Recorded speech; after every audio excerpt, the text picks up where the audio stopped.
Hi, it's Tony Marino, host of the super popular Newsmax Daily Podcast, a rundown of the day's top headlines and top highlights of Newsmax shows and interviews you may have missed, plus some sports, stock markets, and even some yucks, all packed into about 20 minutes. Search for the Newsmax Daily with me, Tony Marino, on your favorite podcast platform, and check out our entire lineup of great podcasts, including Greg Kelly, Rob Carson, and Jerry Callahan at newsmax.com/listen.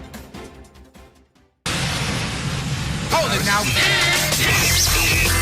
You are about to hear the most interesting, informative, thought-provoking, and funny show in America.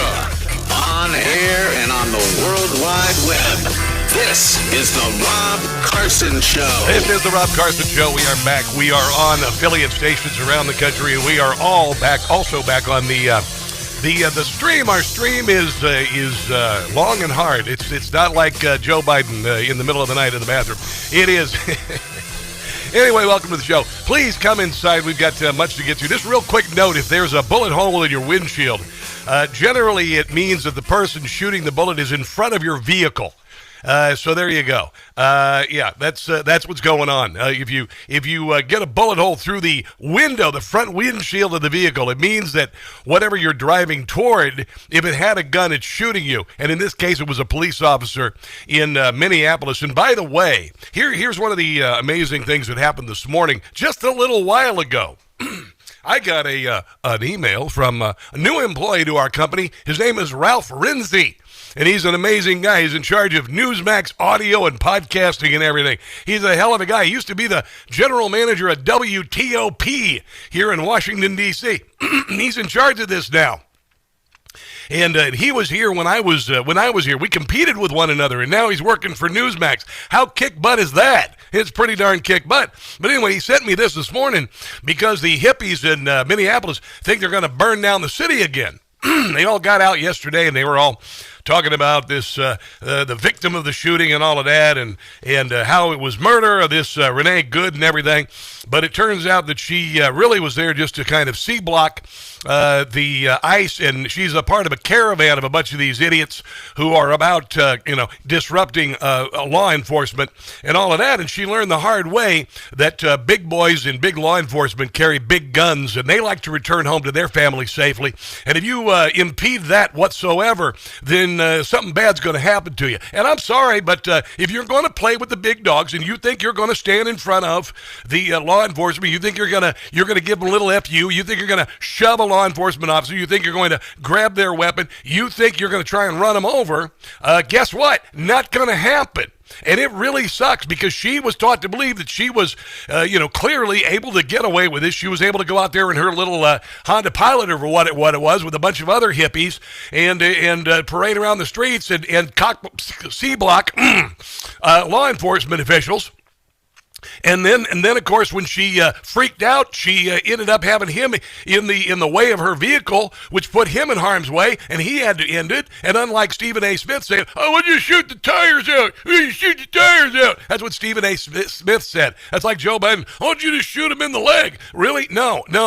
He was standing right in front of the car when the car speeding toward him, and unless he whipped his gun out and then put it down under the car like he was a Jiffy Lube tech, and then shot the vehicle, the tire, he would still go even if the tire was flat. Stephen A. Smith, talk about sports or something. Talk about RBIs or LBGTQIAs or whatever the hell you do over there. But honestly, you have no business talking about politics. But anyway. But here's the thing today.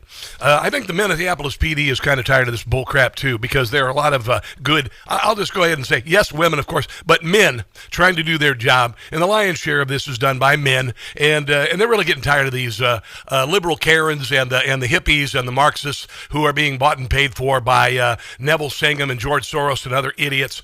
They're really getting sick and damn tired of it. And they don't want to see Minneapolis burn again, because it's hard to, unless it's charcoal, it's hard to relight ash crushes. And I think they've had a bunch of this woke nonsense. They've had a bunch of Tim Fultz. They've had a bunch of Jacob Fry. They've had a bunch of enough of Keith Ellison. And yesterday, this all conveniently happened on the day there were congressional hearings on Capitol Hill about all the fraud in Minnesota. And Ilhan Omar, oddly enough, didn't make the hearing. Isn't that amazing? You know why? Because she's going to get investigated, kicked out of Congress, and then kicked out of the country. That's what I think is going to happen. There you go.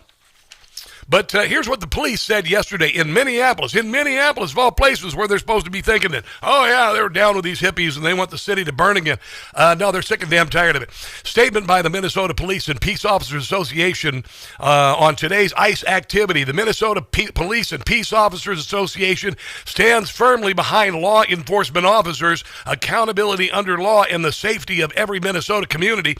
Irresponsible, reckless rhetoric from political leaders, Jacob Fry, Tim Fultz, attacking law enforcement has real and dangerous consequences for officers on the street. When officers are vilified, demonized, or used as political props, it fuels hostility, emboldens bad actors, and puts lives directly at risk. DA calls on leaders to stop inflammatory language and respects the legal and investigative process. Well, that kind of flies in the face of all the jerks in Minnesota politics of the Democrat Party. Donald Trump's modern-day Gestapo is scooping folks up off the streets. It's not Gestapo. I think he's trying to say Gestapo, not gazpacho. Gazpacho is a cold tomato soup with cucumbers. In unmarked vans, wearing masks, being shipped off to foreign torture dungeons. This is what happens when your own federal government wages war against you. This is what happens when they target communities for their own benefit. This is what happens when they scapegoat. And this is what happens when they no longer hide the idea of white supremacy. What they are doing is an intent to terrorize people in our city. Yeah, see, this is why there are caravans of people like this woman who was killed yesterday going out and getting in the way of law enforcement, threatening them, pushing them, trying to stop lawful removal of illegals from this country, criminals from this country. And the Democrat Party has been doing this for years and ultimately ended up with the death of somebody who tried to injure an officer. Not a big surprise. And, of course, the Democrat Party and the FOP of Minneapolis, Justin Trudeau of Minneapolis, Jacob Fry, he of course was fomenting more rage yesterday, and the police are just done with it. City, and specifically target our immigrant neighbors. What the Trump administration is doing here is they are playing race games. They are explicitly not at all. It's nobody. It's falling on deaf ears. Everybody knows this is bullcrap. Racist in a number of occasions here, and that's what they're trying to do on our streets. When people are arrested by federal immigration agents, they're going to get the wrong people. They're going to make mistakes. They're going to screw it up so badly that they're not just violating habeas corpus. Yeah, everybody knows that Jacob Fry and Keith Ellison and Tim Fultz, yesterday, they're attempting to use this to distract from the more than decade-long fraud against the people of Minnesota and American taxpayers. Started in 2009. We found that out. Tim Fultz was well aware of it when he was elected, for God's sake, and he went after whistleblowers, up to 1,000 of them, by the way, and up to 1,000 whistleblowers. So Tim Fultz and Keith Ellison and Jacob Fry know they're in deep political and legal waters here. They are in hot water up to their necks, and so yesterday they looked at this and they said, let's grab it, let's run with it, and let's distract from these hearings, and let's hope that this kills off this story about all the fraud. It's not going to. You know why? Because Minnesotans are more pissed off about that than this. Even Minnesotans, they're done. They're really done with this nonsense. But here's Jacob Fry yesterday. I mean, talking tough. My God, this guy couldn't win. I think if he bench pressed, he would bench press like one of those bamboo skewers with two marshmallows on either end. That's what he could bench press. I have a message for ICE. To ICE, get the out of Minneapolis. Oh, okay. All right. Whatever you say, Jacob. We are shaking on our boots here. I mean, everybody, are we all done here? Because Jacob Fry over here, who can bench press a bamboo skewer with not even the big marshmallows, the mini marshmallows, that's what he can bench press. He says we need to leave. Who's up for leaving? Anybody? You want to keep kicking ass? Okay, let's keep kicking ass. We do not want you here. Your stated reason for being in this city is to create some kind of safety, and you are doing exactly the opposite. No, they are. People are being hurt. And crime is going down everywhere. Families are being ripped apart. And only if they're here illegally, and they can all leave and go back to their country together. Long-term back to Somalia. Minneapolis residents that have contributed so greatly to our city. Yeah, 85% of them on some sort of welfare. They're contributing greatly to this, okay. To our culture, to our economy. Yeah, by opening up leering centers all over Minneapolis. Are being terrorized, and now without any children in them. Somebody is dead. Yeah, Your political career, I would say, is right up there. What they're doing is causing chaos and distrust. They're ripping families apart. Yeah, we already heard that. Jacob, why don't you just go back and put some more hair gel in your hair and all that? Do you understand what I'm saying here? And listen, we of course have to have due process and all of that, of course. But honestly, it is very clear the Democrat Party, the left, is looking for another trigger event. They're looking for another George Floyd. This time they want to make George Floyd into a white liberal woman who is part of an organized movement to disrupt law enforcement. And when you play with the big boys and you push too hard, eventually you're going to get punched back. It sucks, but you've got to be able to accept that. You can either mind your own business, go about your job, leave law enforcement alone, or you can get involved in law enforcement. And here's what's going to happen. Because these men want to return home to their families as well, and they're sick and damn tired of the harassment. They're sick and damn tired of the 800 plus incidences of 800% interest increase, or even up to 1,500% increase in violence against ICE agents, at least 40 ramming incidents around the country. And if you engage in this sort of activity, you'd better be ready to pay whatever price. It could be arrest, it could be pepper mace in your face, or it could be worse. That's it. Here's a number, 800-922-6680. Let's take a break and come back. This is the Rob Carson Show.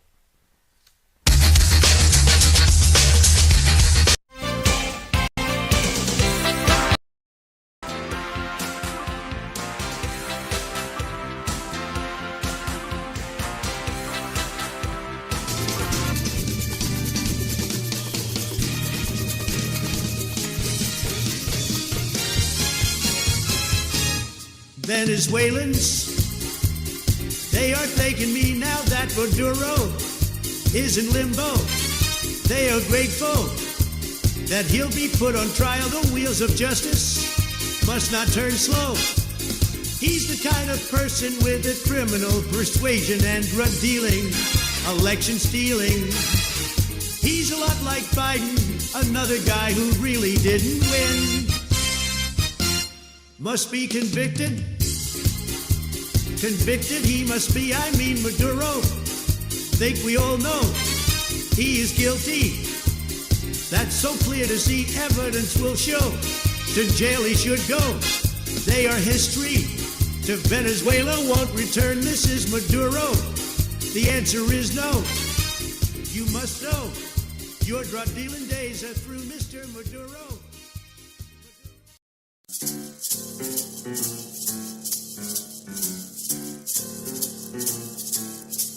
Step down, step down.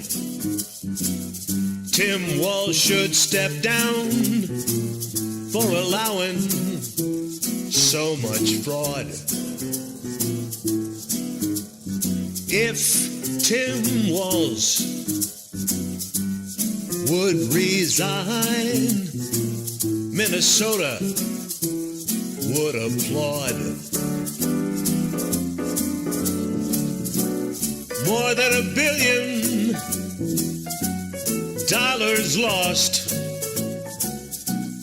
lost to fraud, a tremendous cost. Step down, step down. Tim Walz should step down. He cannot carry on. Step down, step down. Do it today. Tim Walz, you need to go.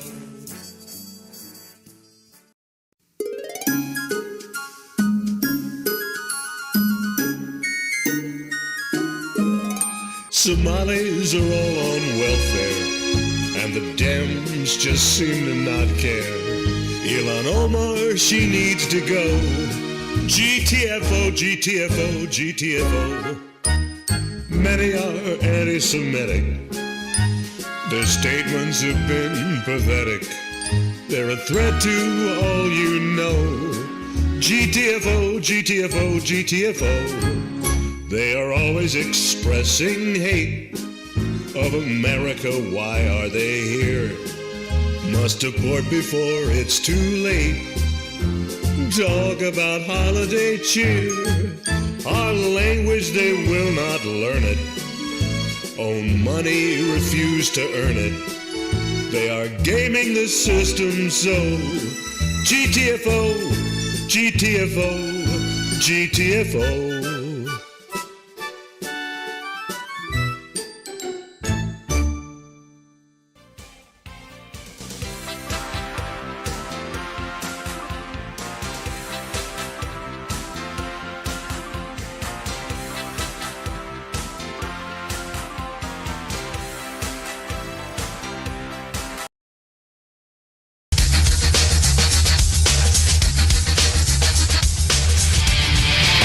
Carson Show podcast is everywhere. Go to newsmax.com/listen for details. This is a fundamental battle between good and evil, Lauren. I mean, we got to call it what it is. When you have folks actively targeting and resisting law enforcement, there's no middle ground. You either want law and order or you want chaos and carnage. And that's where we are. And today was a great example. I probably have done several hundreds of these warrants in different types of settings. Guess what we always had? Law enforcement, local law enforcement support. Think about this incident, Laura. What if a marked officer was there to go up and say, move? The ICE agents wouldn't have had to do it, but they're faithfully trying to do their job.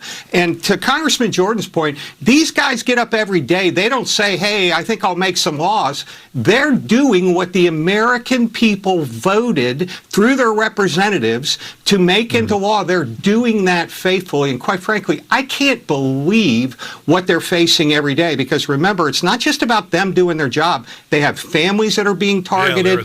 It's insane. Yeah, and we're just sick and damn tired of it. Even Minneapolis Police Department is sick and damn tired of it, issuing a statement about violent rhetoric, irresponsible things being said by politicians, basically saying the ICE officer who shot Renee Good as she attempted to run him over, murdered him. I hope that some of those people get their rear end suit completely off. This is AOC, who is about as dumb as a box of rocks without the rocks, saying the man murdered this woman and hopefully putting herself in very, very serious jeopardy legally, certainly with regard to being sued. What we saw today was a criminal. A criminal. No, he was an ICE officer out doing what he's told to do, which is to apprehend illegal alien criminals. And being illegally here is a criminality. Murder a woman and shot her in the head while she was trying to escape and flee for her life. And she was trying to escape over his body, I guess. I think what we saw today was a manifestation of every American's worst nightmare. Their government. No, it's something the Democrat Party was hoping for. Here's Dan Goldman. He is just a despicable human being, echoing the same sentiment. Invading our cities, using excessive force. Not just going after the people you aren't apprehending because they're breaking laws. Lawlessly. With new age. No. With the law, actually, is what they're doing. It's not lawless at all. It's actually enforcing the law. Without proper training. No, they have plenty of proper training. That's just hearsay and bullcrap on your part. And sadly, this was not unexpected, but it is egregious. It was an outright murder. Yeah, when you try to run over a police officer, it is expected, actually, and it wasn't murder.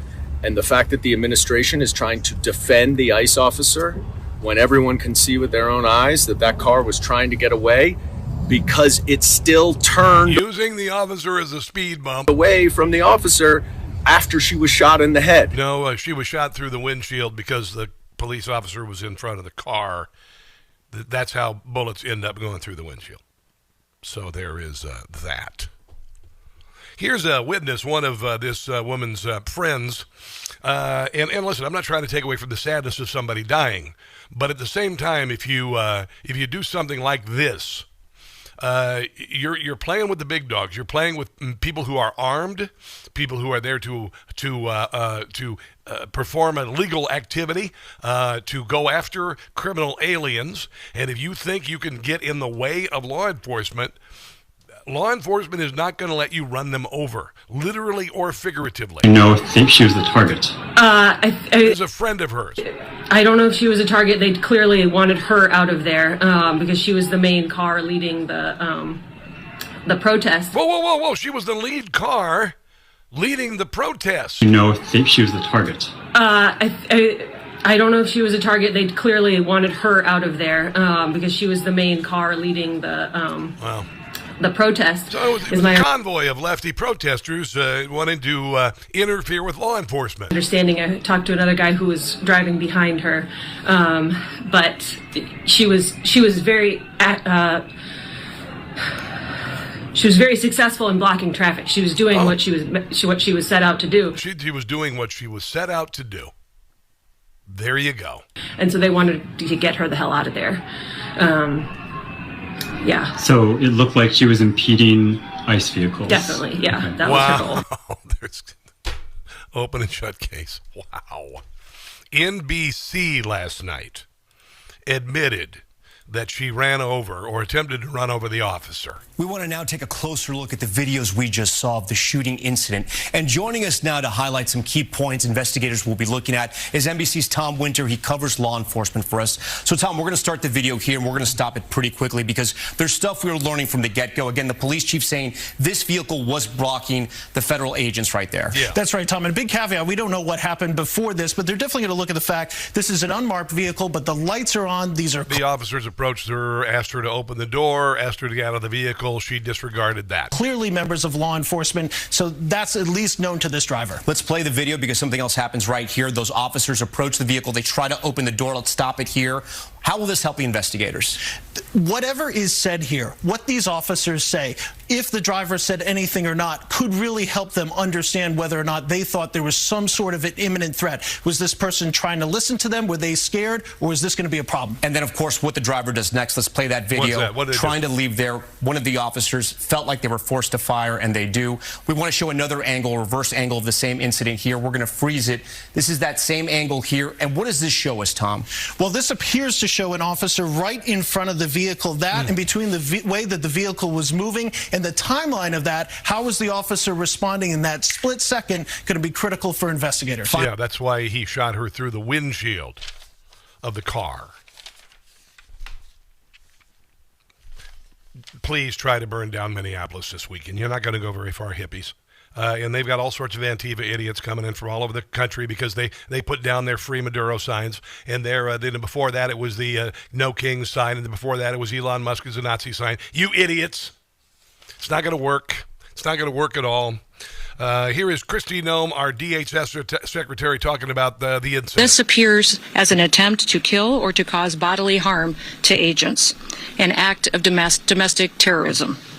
The ICE officer, fearing for his life and the other officers around him and the safety of the public, fired defensive shots. Yeah. He used his training to save his own life and that of his colleagues. Yeah, and then yesterday, Timmy is very upset and very concerned because he's going to go to jail.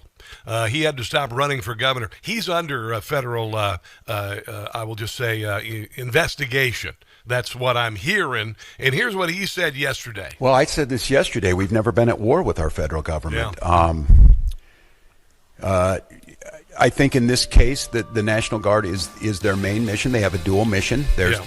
You have no popular support at all in the state of Minnesota from the Minnesotan people. You may have popular support that's bought and paid for by Neville Singham and George Soros, but not the people of Minnesota. And if you think this fraud investigation is going somewhere or going to be forgotten, you are out of your nut there, Timmy. Let's take a break and come back. This is The Rob Carson Show.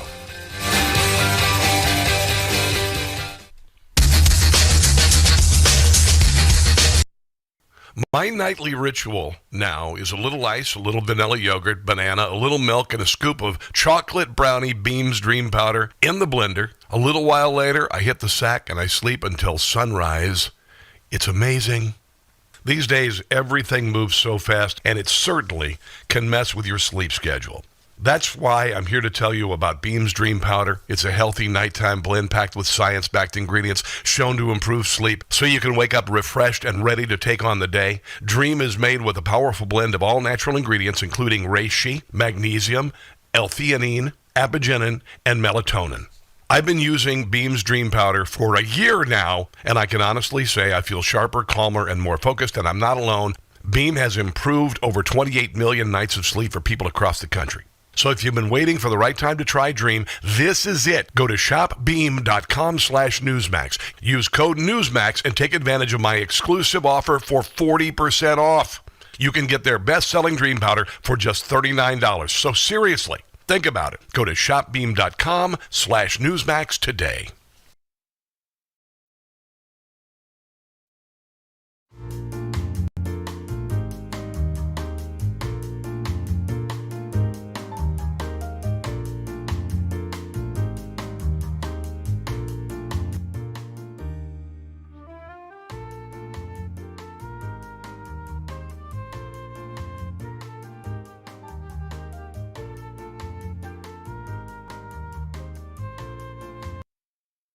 Hey guys, it's Carson for Relief Factor. You know, I saw an ad for Relief Factor a while back, and I saw a guy literally in tears with how he talked about the pain that he was experiencing was gone. It happened to me too. I started it taking a few months ago. My hip was really bothering me, and I wondered, because I'm the age of, replacement of joints and whatnot, if it could be better. And I started taking Relief Factor, and it healed. It's a 100% drug-free, research-based formula created to help your body's natural inflammatory response, the same one that causes everyday aches and pains from aging, exercise, overexertion, and just normal living.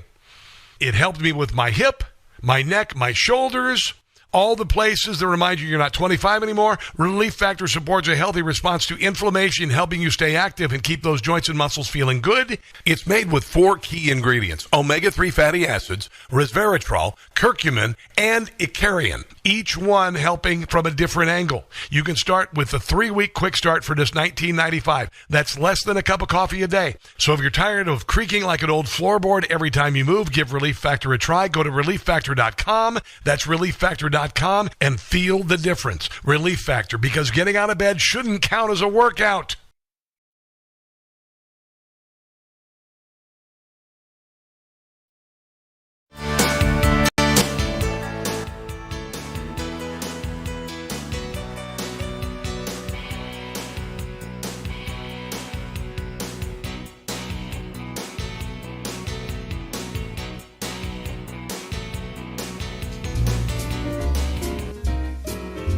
Adam Schiff's scared, and he ought to be inside of a cell. He's gonna see Pencil Neck is going to jail. Lied on his mortgage not one time but twice. Get a good lawyer, that's my advice.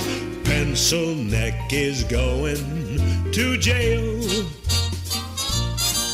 Leaked classified information to the New York Times. Schiff will be prosecuted for his so many crimes. His Senate seat will be taken away. Adam Schiff, he's gonna pay. Pencil Neck is headed to jail. Watch Adam sweat. A lengthy sentence he'll get. Pencil Neck, he's headed to jail.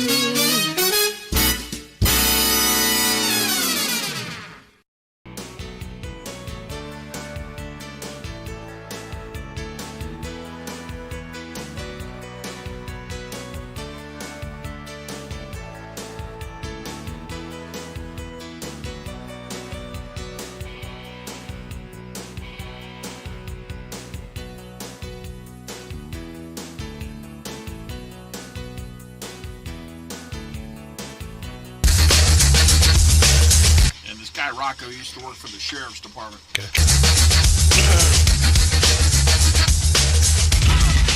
Masked men jumping out of unmarked cars, people disappearing, no due process, no oversight, zero accountability happening in the United States of America today. People ask, well, is authoritarianism, you're being hyperbolic? We're being hyperbolic. Yeah, sure.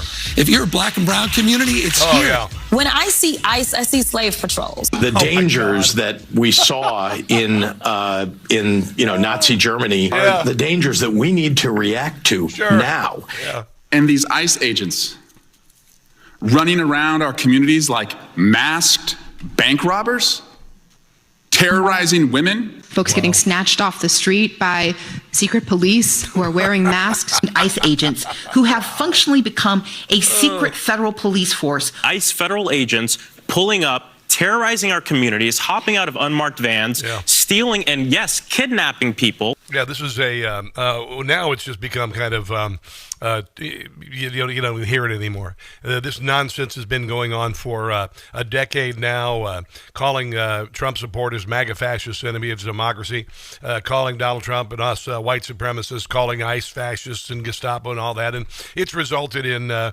body count, an extreme body count. It resulted in the 2020 fire bombing of Minneapolis, hundreds and hundreds of businesses. I used to live there. I used to live in Uptown. It is a hellhole, a burned out shell of what it used to be because of these idiots. They went on to burn and try to burn St. John's Church in Washington, D.C., and they went to Kenosha, Wisconsin.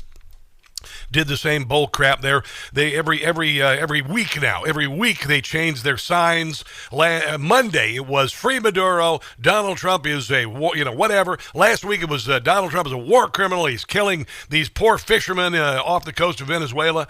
Honestly, you people are so frickin' out of your minds. We're just done with your mania and your frickin' nonsense. Just done with it, you children. You children. And I said this back in 2020. The children would have to have a spanking. And guess what? Today they're getting a spanking. Today, law enforcement in Minneapolis is not putting up with it. If they get shoved, they're going to shove people to the ground. If they get, somebody tries to grab a gun, they're going to get pepper mace or worse. And yesterday, this woman decided to get involved with a caravan of busybody Karens and go out and interrupt law enforcement. In this case, ICE. And then when she decided that she didn't want to stop the car, open the door to the officer, listen to the officer's commands, and then conveniently try to speed away with the officer in front of her car, the officer shot her through the windshield of the car. Children, this is what happens when you decide to play with the adults. New York City is going to find this very soon. They have they have elected a man-child as mayor. The same goes with the city of Seattle. You've got a woman who's never owned a home. Her parents still send her money. She's not in any way, shape, or form self-sufficient, any success in either one of their lives. But welcome to the Lord of the Flies meets Animal Farm. And this mania that the left and irresponsible Democrat leaders have whipped people into, particularly Karens, these liberal white women, this is what's happening. And the men, I'm just going to go say the men, because the men bear the brunt of this as ICE officers with regard to law enforcement, with regard to going after the bad guys, facing the bullets, facing whatever. They're just done with it. They're just done with it. And Minneapolis police stood down. There were a few at the top of the department in Minneapolis who went along with it the last time. But I think law enforcement is done with this nonsense across the board. I really, really do. I want to go to Bobby, who is on the line. Bobby, welcome to the Rob Carson Show. What are your thoughts, my friend? Oh, I don't know if you've mentioned it. I haven't heard anybody mention it regarding, of course, this shooting. You recall 2-ish years ago, Amy Caprio in Baltimore, who was hit by the kid in a car and killed? Yes. I would like to hear somebody interview her friends and family, because I'm sure they all wish she had a quarter second more to see it coming and maybe prevent her being hit, because we've actually Bobby, we have a national audience, Bobby. Why don't you recap the story in 30 seconds so everybody knows exactly what you're talking about? So she pulled a guy over that was in a stolen car, told him to get out of the car. She's standing kind of in front of the SUV. He ends up taking off and hitting her and killing her. Yeah, there you go. Yeah, this is what happens when busybodies, liberals who've been whipped into a frenzy, decide to play with the big boys, and it's Could you not. imagine What? How much worse this would be right now if the driver yesterday was an immigrant of some sort? Oh yeah, certainly a Somali driving a Mercedes, a daycare van, maybe a Lamborghini. Maybe could you imagine if it would have been a Somali daycare owner driving a Bentley? Oh my God! It would have been the end of the world. Thanks for the call, man. I appreciate you. I want to go to Rocco in Georgia. Rocco, welcome to the show. What's on your mind? You used to work for a sheriff's department?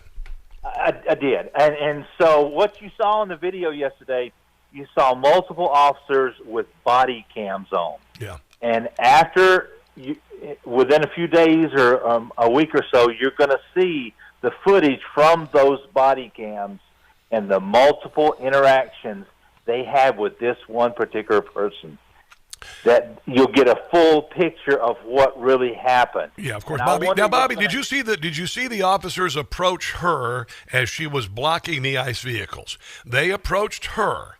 They asked her to roll down the window or get out of the car, and she proceeded to drive off, despite the fact an officer was in front of the vehicle. Rob, what you also don't. People are talking about the officer in front of the car. There was an officer standing there with his arm inside of her door. Yeah. And as she's taking off, he could have easily been dragged down the street, the officer standing next to her. Yeah, and Christy Nome said this same officer was dragged before, by the way, by somebody trying to get away. 2 officers with their life in jeopardy. Rob, you're exactly right. These people are zombies. If you look at the footage, there are people jumping in front of law enforcement officers' trucks and vehicles as they're trying to leave. Yeah, Bobby, did you see yesterday there was an ICE agent with what I'm guessing is an M4 in front of him, and this jackweed grabbed the rifle. He's lucky he didn't lose his life. He just got a pepper mace in the face. Yeah, I mean, it is absolutely. These people are being whipped into like you've never seen before, and somebody has to bear responsibility, and that's Tim Walz and the mayor of Minneapolis. 100%, Rocco. I appreciate you, buddy. I got to run. Here is Christy Nome talking about this same officer who was nearly run over yesterday. Today alone in this country, there have been 4 different domestic terrorist attacks on federal officers by the ramming of vehicles. 3 of them happened here in Minneapolis. We've seen over 100 of these vehicle rammings happen in just recent weeks, and this must stop. ICE alone is facing a 1,300% increase in assaults against them and an 8,000% increase in death threats against all of them. In fact, the very same officer who was attacked today had previously been dragged by an anti-ICE rioter who had rammed him with a car and drug him back in June. He sustained injuries at that time as well. Yeah, on my TV show this weekend, I just taped, I said that the acronym of the year would be FAFO, F around and find out. And if you're going to try this, you Marxist children with no life experience, and you're gonna listen to the mania, and you're gonna fall for the social contagion of the left. You're gonna end up getting hurt. You're gonna end up going to jail or worse. Let's take a break and come back. This is the Rob Carson Show.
Truly universal, but expand this care to include all 2- and 3-year-olds across the city. As the governor said, we will deliver to care by working in partnership with child care providers, especially home-based providers. That is fantastic. Sarah Moron Zamkami yesterday unveiled a new multi-billion-dollar universal child care program, especially focusing on home-based child cares, home-based daycares. I think they got hundreds of those in Minneapolis. None of them had any kids. I mean, honestly, these people just don't get it. And remember, every time that a Democrat says free whatever for whatever, it means you're paying for something else. And they are bragging because they're spending your friggin' money. That's the most. This is one of the most tone-deaf things I could ever imagine from Moron Zamkami yesterday. Unbelievable. Unbelievable. Money doesn't grow on trees, kids. It doesn't. You and I have to work our entire lives. We don't get anything free. My mother ran daycare centers. She had 2 daycare centers. It was really funny. A little town called Minden, Iowa. And I remember we went to this haunted house in this old rickety old house in Minden. It's about to be torn down. So we went to this haunted house, and the next thing I know, the next year, my mother bought the dang house. And she and my dad fixed that thing up and made it into a daycare. It was Minden, Iowa's first daycare center. And they fixed that house up and they put a fence around the back, playground equipment and everything. And thus became one of the many careers my mother had, which was running a daycare center. She never got a damn dime from the government. She did it all on her own. She was a wonderful, wonderful woman, a fantastic woman. And she did it. And then she built a daycare center right on our farm in Iowa. A separate building and all the codes and everything. Didn't expect anything from the government. Didn't lie about how many people were there. Didn't get government money for it and not have any children there. She did it the right way. Twice she did it. A good share of her, probably 20 years of her life devoted to child daycare. Never did anything like the Somalis in Minneapolis. You're a racist. Shut up. Gold is at 44.60 today. The silver is at 75.89. It's giving you a pause. It's giving you a little pause. You see, silver was above 80, and gold was pushing 4,500 just a few days ago. So it does this occasionally. It teases you. It goes, come here and invest in me. Invest in me. And you should. If you've never invested in gold before, Birch Gold is going to give you up to $10,000 on qualifying purchases, you first-time gold buyers. And they'll be gentle. They will. It's just your first time. They'll be gentle. They'll text you back, and maybe you'll get a phone call, and they'll say, "Hey, what do you think?" And you'll say, "Oh, I don't know." And then you'll say, "Well, we could do this." Okay, well, just give me a little information, and then they take care of it. There you go. tax-sheltered IRA in gold. Maybe it's the right time right now to buy gold. Take advantage of the rebate up to $10,000.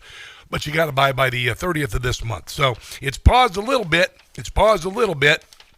And there you go. So if I were you, I would get on that because, again, up to $10,000 in gold and silver, giving you a little bit pause on their way to going up through the ceiling. This is Dustin Grahey. He is a reporter. He's been in Minneapolis for a while, covering the fraud and everything. And this is what the left in Minneapolis wants with the shooting of this woman yesterday, this Renee Good, who was a busybody Karen in a caravan of busybody Karens attempting to interrupt law enforcement and then ultimately put herself in a very poor situation. Whether she meant to or not, she was running over a police officer, and the police officer shot her. Well, that's what we're calling it out, the winter of love potentially here. And quite frankly, I wouldn't be surprised. The DSA and the Antifa cells out here in Minneapolis, they're just like Portland out on the West Coast. It's very similar, and I would expect a pretty similar result coming here because... No, it's not going to happen this time. Ultimately, this is what they want. I mean, like you said, there's also a massive fraud crisis here, and Democrats here in Minnesota are looking for an excuse to get back on offense. They are. Because they've been on defense for the last 2 months with this fraud crisis. They want to go back on offense, and they see this as an opportunity. Yeah, it's not going to work well at all for them, by the way. This is Jonathan Turley, law professor in Georgetown University. I love this guy. I'm looking forward to meeting him one day. Maybe I'll stop by his office, and they'll probably be stopped by security. But anyway, I hope to meet him someday. And he says that it looks like law enforcement is covered in incidents like this. Courts have been very clear. They don't second-guess the split-second decisions. They look at the totality as to whether this was a reasonable act by this officer. What you have here is a vehicle that is legally treated as a weapon. Yeah. And these officers are trained, both federal and state, to treat a car as a weapon if it is speeding towards them. You have an individual who did not comply with the order. Yeah, but Stephen A. Smith said he could have just shot the tires out, which doesn't stop a vehicle immediately. Okay, Stephen A. Smith. To get out of the car and, in fact, sped up towards the agent. So for all of that, we have to look at the remaining evidence. There's still video I'd like to see. An investigation has to be completed. But as it stands now, this is a stronger and stronger case supporting the officer.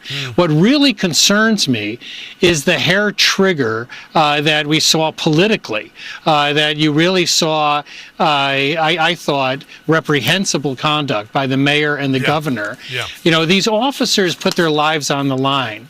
The least you can do is allow the investigation to go forward.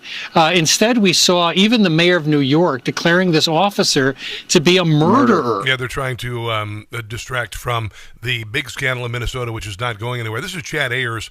He is a former, I believe, ICE or FBI agent. Listen, we have to fall under the ability, opportunity, and jeopardy. That's what we have to have. We have to have those three elements in order to use deadly force. Did this individual have the ability to cause great bodily injury or death to this agent? 100%. Did she have the opportunity?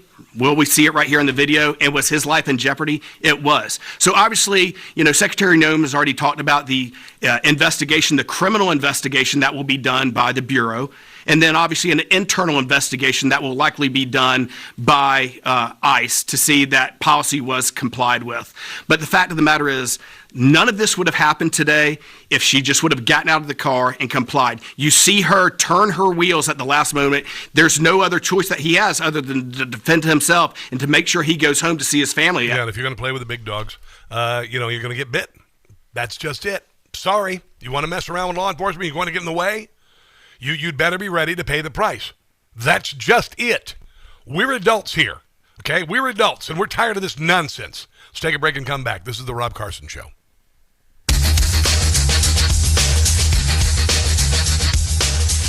Hey, guys, it's Carson. New year. Maybe you got a new device for Christmas. Maybe you need new protection. Time to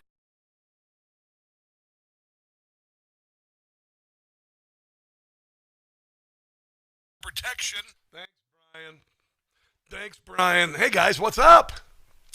Yeah, I'm wearing this. I wanted to show you. I'm wearing this thing. It's called a Fieldy. And what it does is it listens to my voice. I do little notes for it, and it reminds me of things. And I want to help it try to organize my life a little bit. We'll see. I don't know. I may or may not use it. We'll see what happens. But I've been looking at it, and I found it to be a little helpful. A little bit helpful. Who's watching today? Pranay, Uprachat, Chris Schwab over there on the Facebook, and Carol Leftwich. Good to see you guys, as always. Donna Innes Lambert says it. Hold on one second here. Get rid of that because they're such a wussies. I can't read it. I'm sorry. I apologize. Let me move down here a little bit further. Let's look at my Rumbly Roos. Dookie Bear. Enjoyed the call, Rob. Have a great day. Rocco. Oh, Rocco called me. It was good to talk to you today, man. Jamie says, I'm into older hotties with Life Alert. It's not Life Alert. It's not Life Alert. Beck Ottenbury. Hello, what's up? Deborah D, 1955. It's not Life Alert, baby. I don't need Life Alert. Come on. Nancy Mace eliminated a libtard. Yeah, we're going to have that later in the show. She's fantastic. Man, I would go out with her so much, but she would never have anything to do with me because she's way out of my league. But anyway, who's watching on YouTube? Silver Fox, what's up? Ben Wynn, hello. I always enjoy listening to your show. Ghost Children are new. What? I don't even know what that is, America Marcy. I'm not going to bother. But it's good to see you all there, my Rumbly Roos and my YouTubeage and my Facebookies. Facebookies, Rumbly Roos, and YouTubeage. Here we go. I'm at 245. Okay.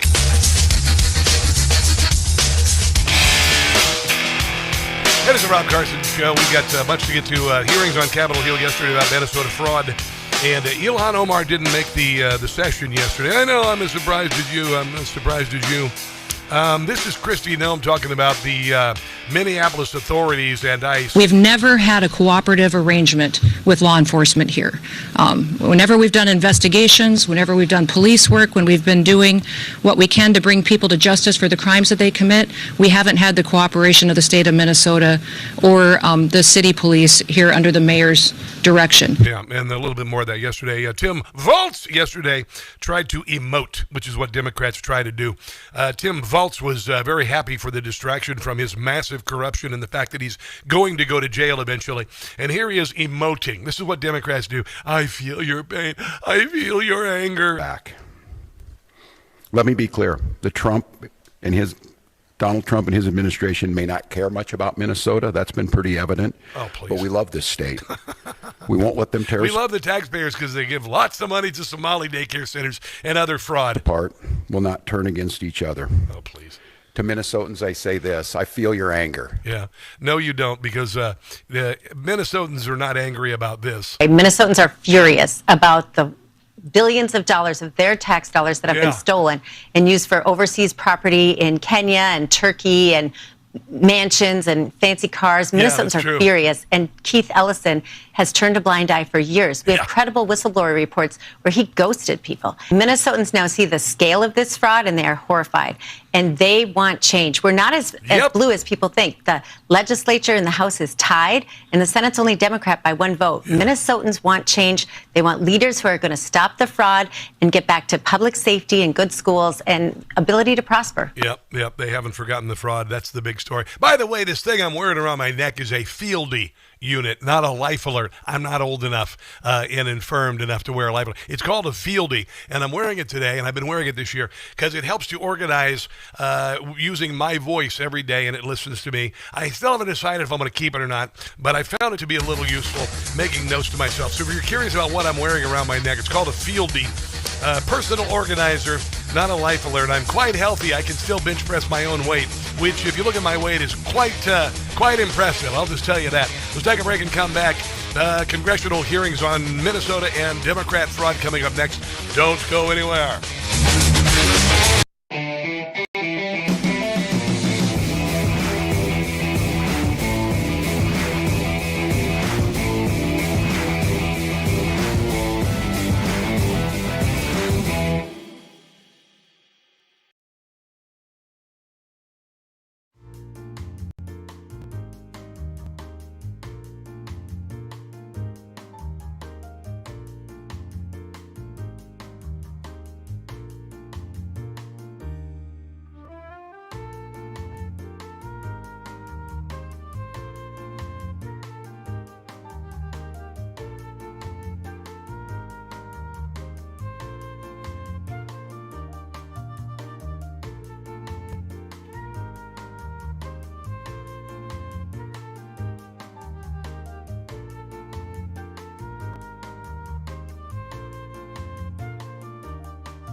to hear the most interesting, informative, thought-provoking, and funny show in America. On air and on the World Wide Web. This is the Rob Carson Show. Yes, and of course we are broadcasting on terrestrial radio stations around the country.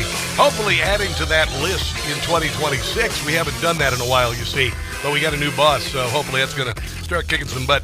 So people will start hearing us in the big cities, like Dallas and Chicago and whatnot. I've been on all of those cities, by the way. I'm on in New York City, actually. So hopefully we'll do that. But we also have a massive following on Newsmax social media, streaming the show live, the video and everything. We started the December before last, and day one, we became the #1 streaming product for Newsmax. I know, it's kind of cool. The first day it happened. It was wild. By the way, President Trump is right. Millions are tuning into Newsmax. They're watching Newsmax on cable. The thing about Newsmax, they don't betray you, all right? You know what you're going to get with Rob Schmidt, Rob Finnerty. You know what you're going to get with Carl Higbee, American Badass, Greg Kelly, all those guys. They're downloading the Newsmax app on their smartphones or TVs. Reuters Institute says that we are one of the top news sources in the world. If you haven't switched to Newsmax, I would encourage you to do so. They don't change their stripes. I'm a part of this team, and I am proud of it. And I am also proud to be in Washington, D.C. with my brothers. Yes, in KFAB in Omaha. I actually auditioned there in 2004, and I turned them down. I know, I turned him down. Gary Saddlemeyer just retired. He is a massive, and Omaha is my hometown. So I'd love to be on at KFAB in Omaha. You guys listen there in Omaha? Should be on WHO in Des Moines. I should be on WLS in Chicago. I've been there. Should be on KHOW in Denver. I auditioned at WCCO in Minneapolis, I think like 8 years ago. And the media that once loved me, I was a media darling, even as a conservative in the 90s. And they savaged me, WCCO up there in Minneapolis, but I've been on BAP in Dallas. I'm all over the place. We got great affiliates in all sorts of different places. But we need to get on. We need to be on in Omaha. Come on, man. It's my hometown. It's ridiculous. Ridiculous. I got some good news. I like to start the show occasionally with some good news. This is the start of the hour. We love to win. Winning, so much winning. It's lots of winning, lots of winning, lots of winning, lots of winning, lots of winning, lots of winning. It's oh so good. Oh my God, Donald Trump, if he gets those tariffs, the world's going to collapse and everybody's going to hate us and we're going to lose some money. Or our trade deficit is going to get cut in half. This is unreal, the movement in this number. Minus $29.4 billion. We cut it basically in half. We cut it in half. What? Just consider this. What? In March, it was $136 billion. Right now, it's a whisker under $30 billion. Wow. We haven't been that small in a long time. Wow. I don't have enough records here to go back that far, but you're going back a ways. Wow. That is some serious shrinkage, like the last time Joe Biden jumped in a icy pool, although it was pretty small to begin with. But here's the deal. Yeah, the trade deficit cut in half because manufacturing's moving back here, and other countries are buying our stuff. Oh my God. It's like it's almost makes sense. Oh, and by the way, the price of homes are going to come down. You guys, you millennials, you Gen Zers who haven't been able to buy homes because when Joe Biden was the president, the price of homes doubled, the interest rates tripled, and the average age for buying your first home went from 33 to 40 years old. Want to get down to Washington. We have some breaking news out of the White House. Eamon Javers has that for us. What do we know here, Eamon? Scott, we've got a new post here on social media from the President of the United States who says he is taking action to deal with inflation in home costs. The President taking to social media to say that I am immediately taking steps to ban large institutional investors from buying more single-family homes. Yay! And I will be calling on Congress to codify it. People live in homes, not corporations. I will discuss this topic, including further housing and affordability proposals and more at my speech in Davos in 2 weeks. He's going to be in Davos in 2 weeks. I witnessed this. You've witnessed this.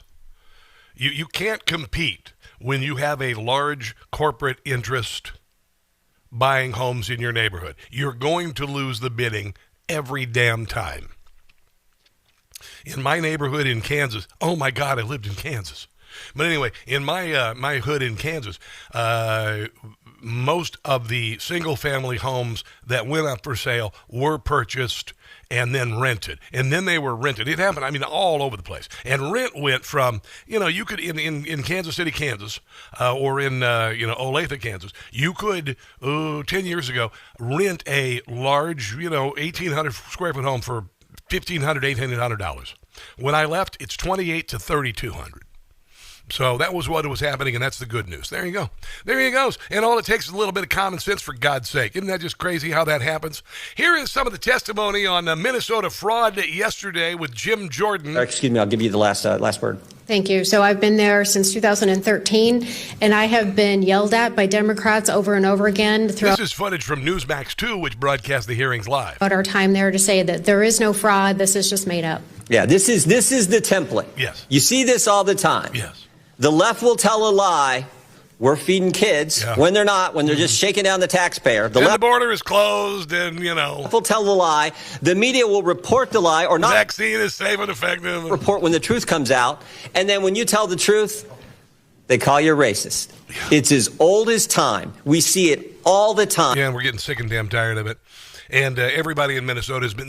This is it. There's no putting the cork back in this genie bottle. Even if Tim decides to play up the death of this liberal Karen who tried to run over an ICE officer yesterday, it's not going anywhere.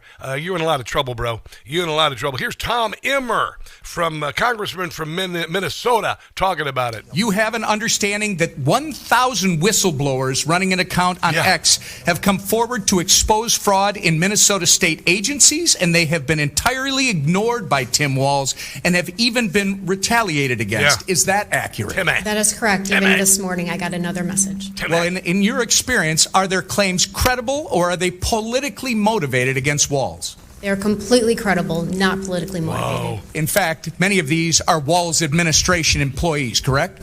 They are actually Democrats as well. Can you quickly give us one example of the retaliation these folks have been facing? Yes, I can.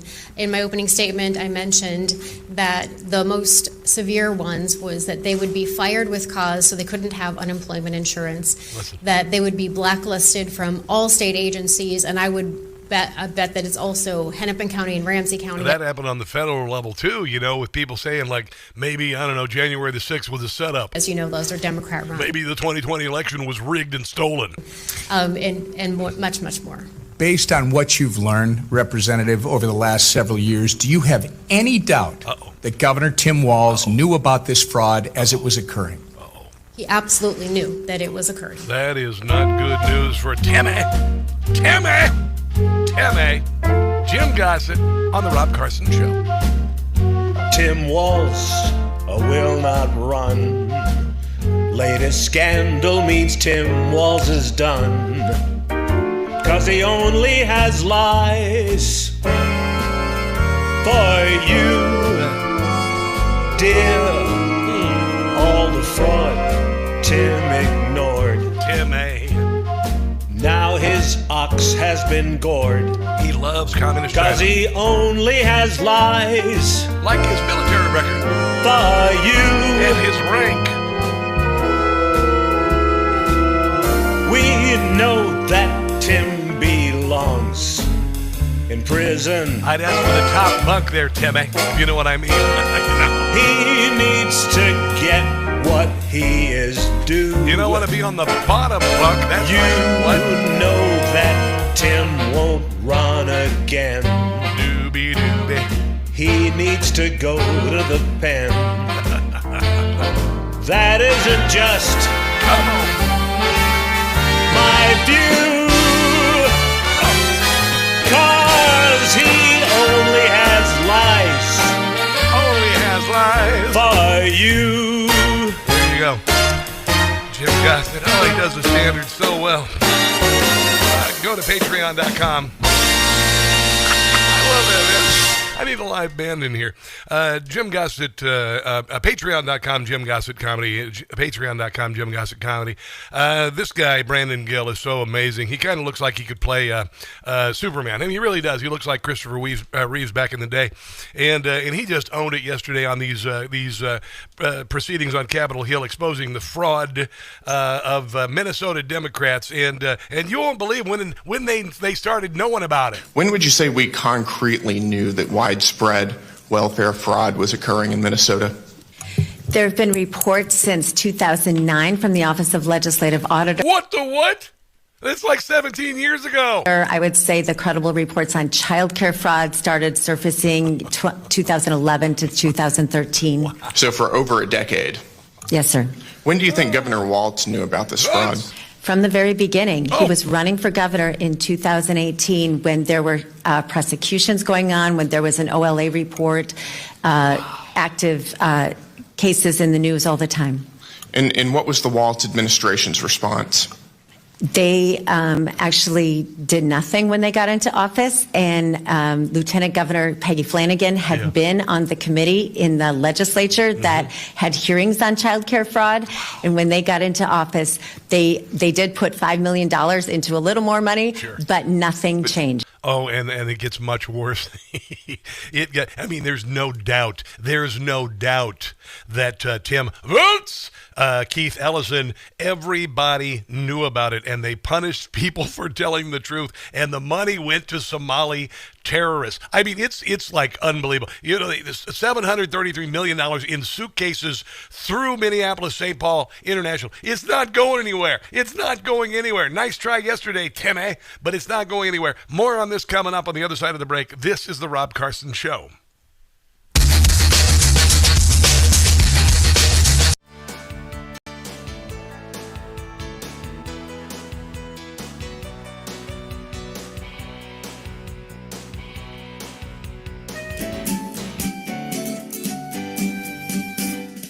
Yes, they have no Maduro. They have no Maduro today. They bombed him and grabbed him. The CIA nabbed him. In handcuffs he was hauled away. Maduro has been indicted, and Venezuelans are excited because they have no Maduro. And they thank the U.S. of A. Nicholas has been captured. His freedom's been taken away. Maduro is so vile, his wife will stand trial. We are gonna make them pay. Yes, they have no Maduro. They have no Maduro today.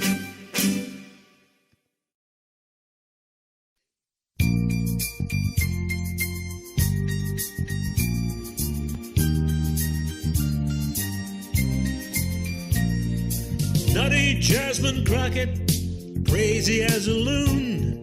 You're gonna lose your House seat, gonna lose it soon. You're running for the Senate, where you don't have a prayer. Like skim milk, get 2% and be out of there. Texas is conservative, they won't buy your act. You'll be beaten badly, and Jasmine, that's a fact. You have to know your campaign, it is gonna fail, even though the Democrats are gonna cheat by mail. Crazy Jasmine Crockett, glad you chose to run. Watching you get steamrolled will be a lot of fun.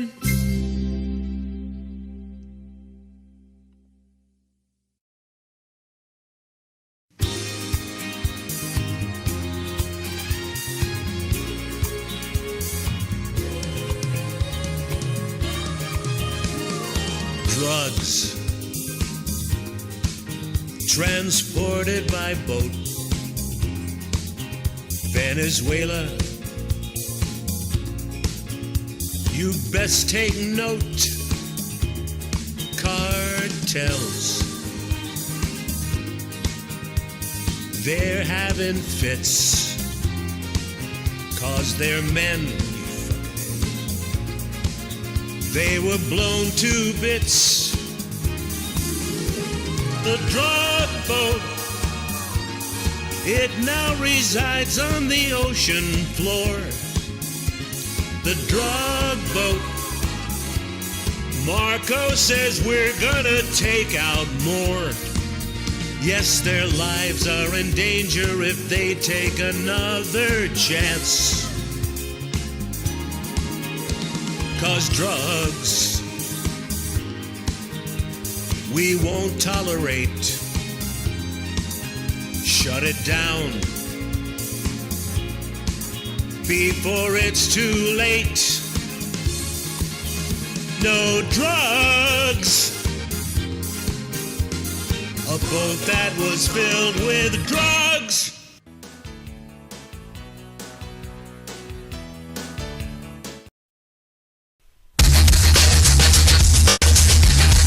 I have a rejoin. Dig it.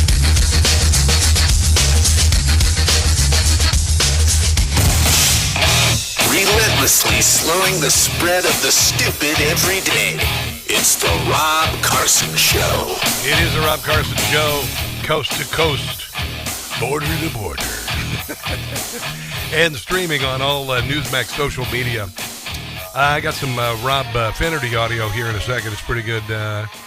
Finnerty was talking to Nick Sorter. He's a journalist. He's one of those guys like Nick Shirley who are doing what the liberal media is not doing, the mainstream liberal leftist media is not doing. And he was fearing for his life last night in Minneapolis, but it ain't going to happen this time. It's not going to happen this time. Minneapolis Police Department, in case you haven't heard, have come out against the reckless rhetoric coming from Tim Roots and Jacob Fry and others, and so this bleep ain't gonna fly. They're not gonna burn Minneapolis again.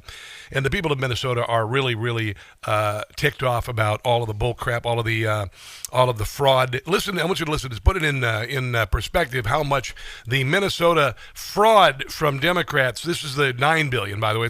They're saying up to $100 billion going back to 2009. We talk about the amount of money that's being wasted, $9 billion. That seems like an abstract amount, but let's break that down. $9 billion stolen from less than 6 million citizens of Minnesota, correct? Yeah. Every taxpayer just had $3,000 stolen from their bank account. There you go, $3,000 per person. But, I mean, honestly, for you to bring that up, you're so racist. I mean, you are such a racist, misogynist, and something homophobic or something. I don't even know what the hell you are. You're just awful. You're just awful. More Brandon Gill. Here's some Brandon Gill. Brandon Gill, ladies and gentlemen. Oh, my goodness. Oh, my goodness. Oh, my goodness. Listen to this. It's kind of amazing.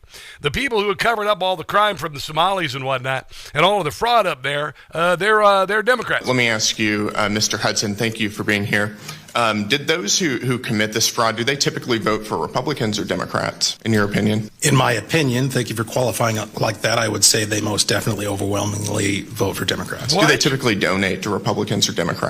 Not to my knowledge. They don't donate to Republicans, they donate to Democrats, in my opinion, yes. Got it. So would you say this is the Somali population is an important demographic for Democrats to win over politically? Unquestionably. Got it. And do you think it would have hurt Democrats' political standing with the Somali population to investigate this fraud? Very clearly. Got it. So in other words, you're saying that there was a political incentive to cover up widespread Somali fraud. Is that right? 100%. It's so obvious. It's not even funny. You want to hear an interesting comparison? Just Google Austin Powers penis pump. Okay, I know it sounds funny. Just look at that. That's how obvious it is that the Democrats' names are all over this. Nancy Mace. Nancy Mace is a national treasure. And I think she's single as well. And, of course, I would not have a chance. It's a nice thought, though. But anyway, Nancy Mace has said that we just moved to subpoena Representative Ilhan Omar and her husband, brother, immigration records in the Oversight Committee. Federal marriage fraud and knowingly entering a marriage to evade immigration laws is a serious felony punishable by prison time, steep fines, denaturalization, It's not what you think. And deportación. I want to be bilingual here. Deportación. Marrying a sibling is illegal, except for in Arkansas. In every state, never mind. We intend to get to the bottom of this, end the fraud, denaturalize, and deport Ilhan Omar. Here is the great Nancy Mace. My God, this woman is a national treasure. Talking about Ilhan. You commit fraud in this country and you are here from Somalia. Question is, should Somalians who committed fraud be denaturalized and deported, Mr. Bayou?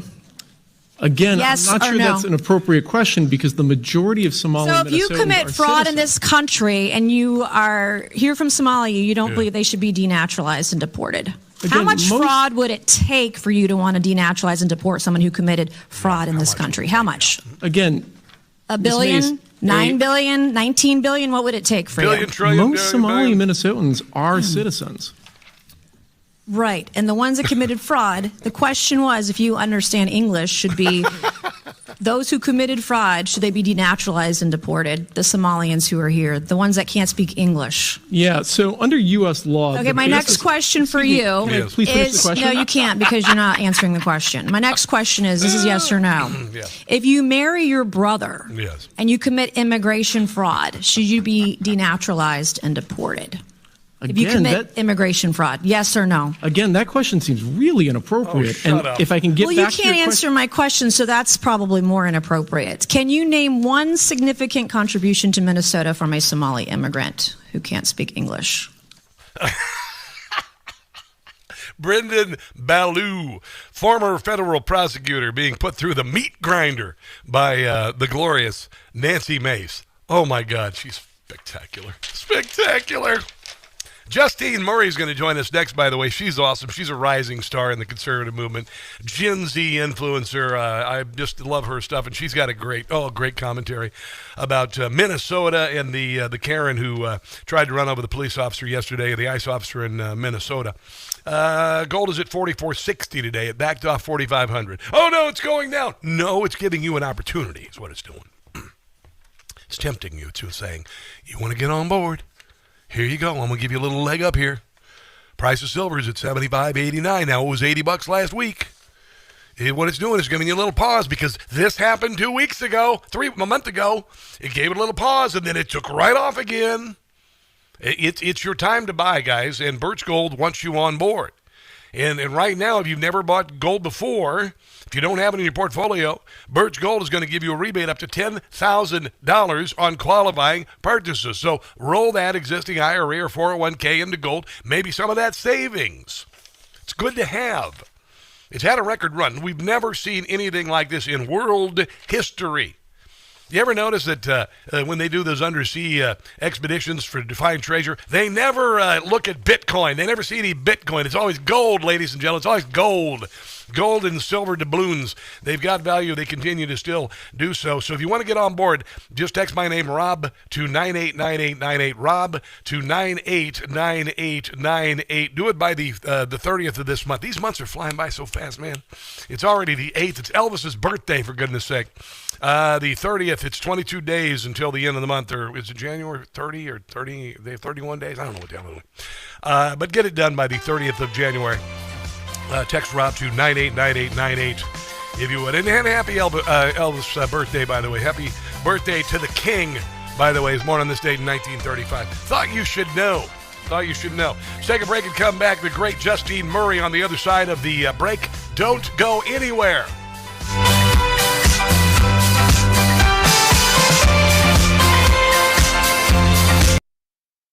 Hey guys, it's Carson for Relief Factor. You know, I saw an ad for Relief Factor a while back, and I saw a guy literally in tears with how he talked about the pain that he was experiencing was gone. It happened to me too. I started it taking a few months ago. My hip was really bothering me, and I wondered, because I'm the age of, replacement of joints and whatnot, if it could be better. And I started taking Relief Factor, and it healed. It's a 100% drug-free, research-based formula created to help your body's natural inflammatory response, the same one that cause everyday aches and pains from aging, exercise, overexertion, and just normal living. It helped me with my hip, my neck, my shoulders. All the places that remind you you're not 25 anymore. Relief Factor supports a healthy response to inflammation, helping you stay active and keep those joints and muscles feeling good. It's made with 4 key ingredients: omega-3 fatty acids, resveratrol, curcumin, and icariin, each one helping from a different angle. You can start with the 3-week quick start for just $19.95. That's less than a cup of coffee a day. So if you're tired of creaking like an old floorboard every time you move, give Relief Factor a try. Go to ReliefFactor.com. That's ReliefFactor.com and feel the difference. Relief Factor, because getting out of bed shouldn't count as a workout.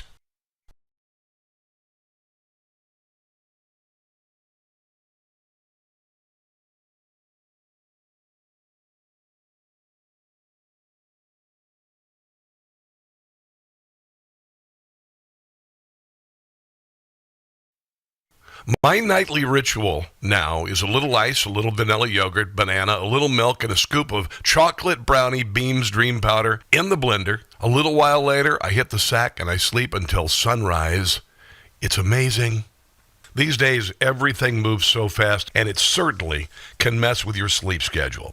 That's why I'm here to tell you about Beams Dream Powder. It's a healthy nighttime blend packed with science-backed ingredients shown to improve sleep so you can wake up refreshed and ready to take on the day. Dream is made with a powerful blend of all natural ingredients, including reishi, magnesium, L-theanine, apigenin, and melatonin. I've been using Beams Dream Powder for a year now, and I can honestly say I feel sharper, calmer, and more focused, and I'm not alone. Beam has improved over 28 million nights of sleep for people across the country. So if you've been waiting for the right time to try Dream, this is it. Go to shopbeam.com/Newsmax. Use code Newsmax and take advantage of my exclusive offer for 40% off. You can get their best-selling Dream Powder for just $39. So seriously, think about it. Go to shopbeam.com/Newsmax today.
Remember when the media lectured us that their side has the moral authority to burn down Los Angeles on behalf of violent illegals? Peaceful protest. Because law enforcement enforcing the law makes them the Gestapo. Which means these two also asked to get shot by an alien ISIS terrorist because Trump sent them out there to enforce the law.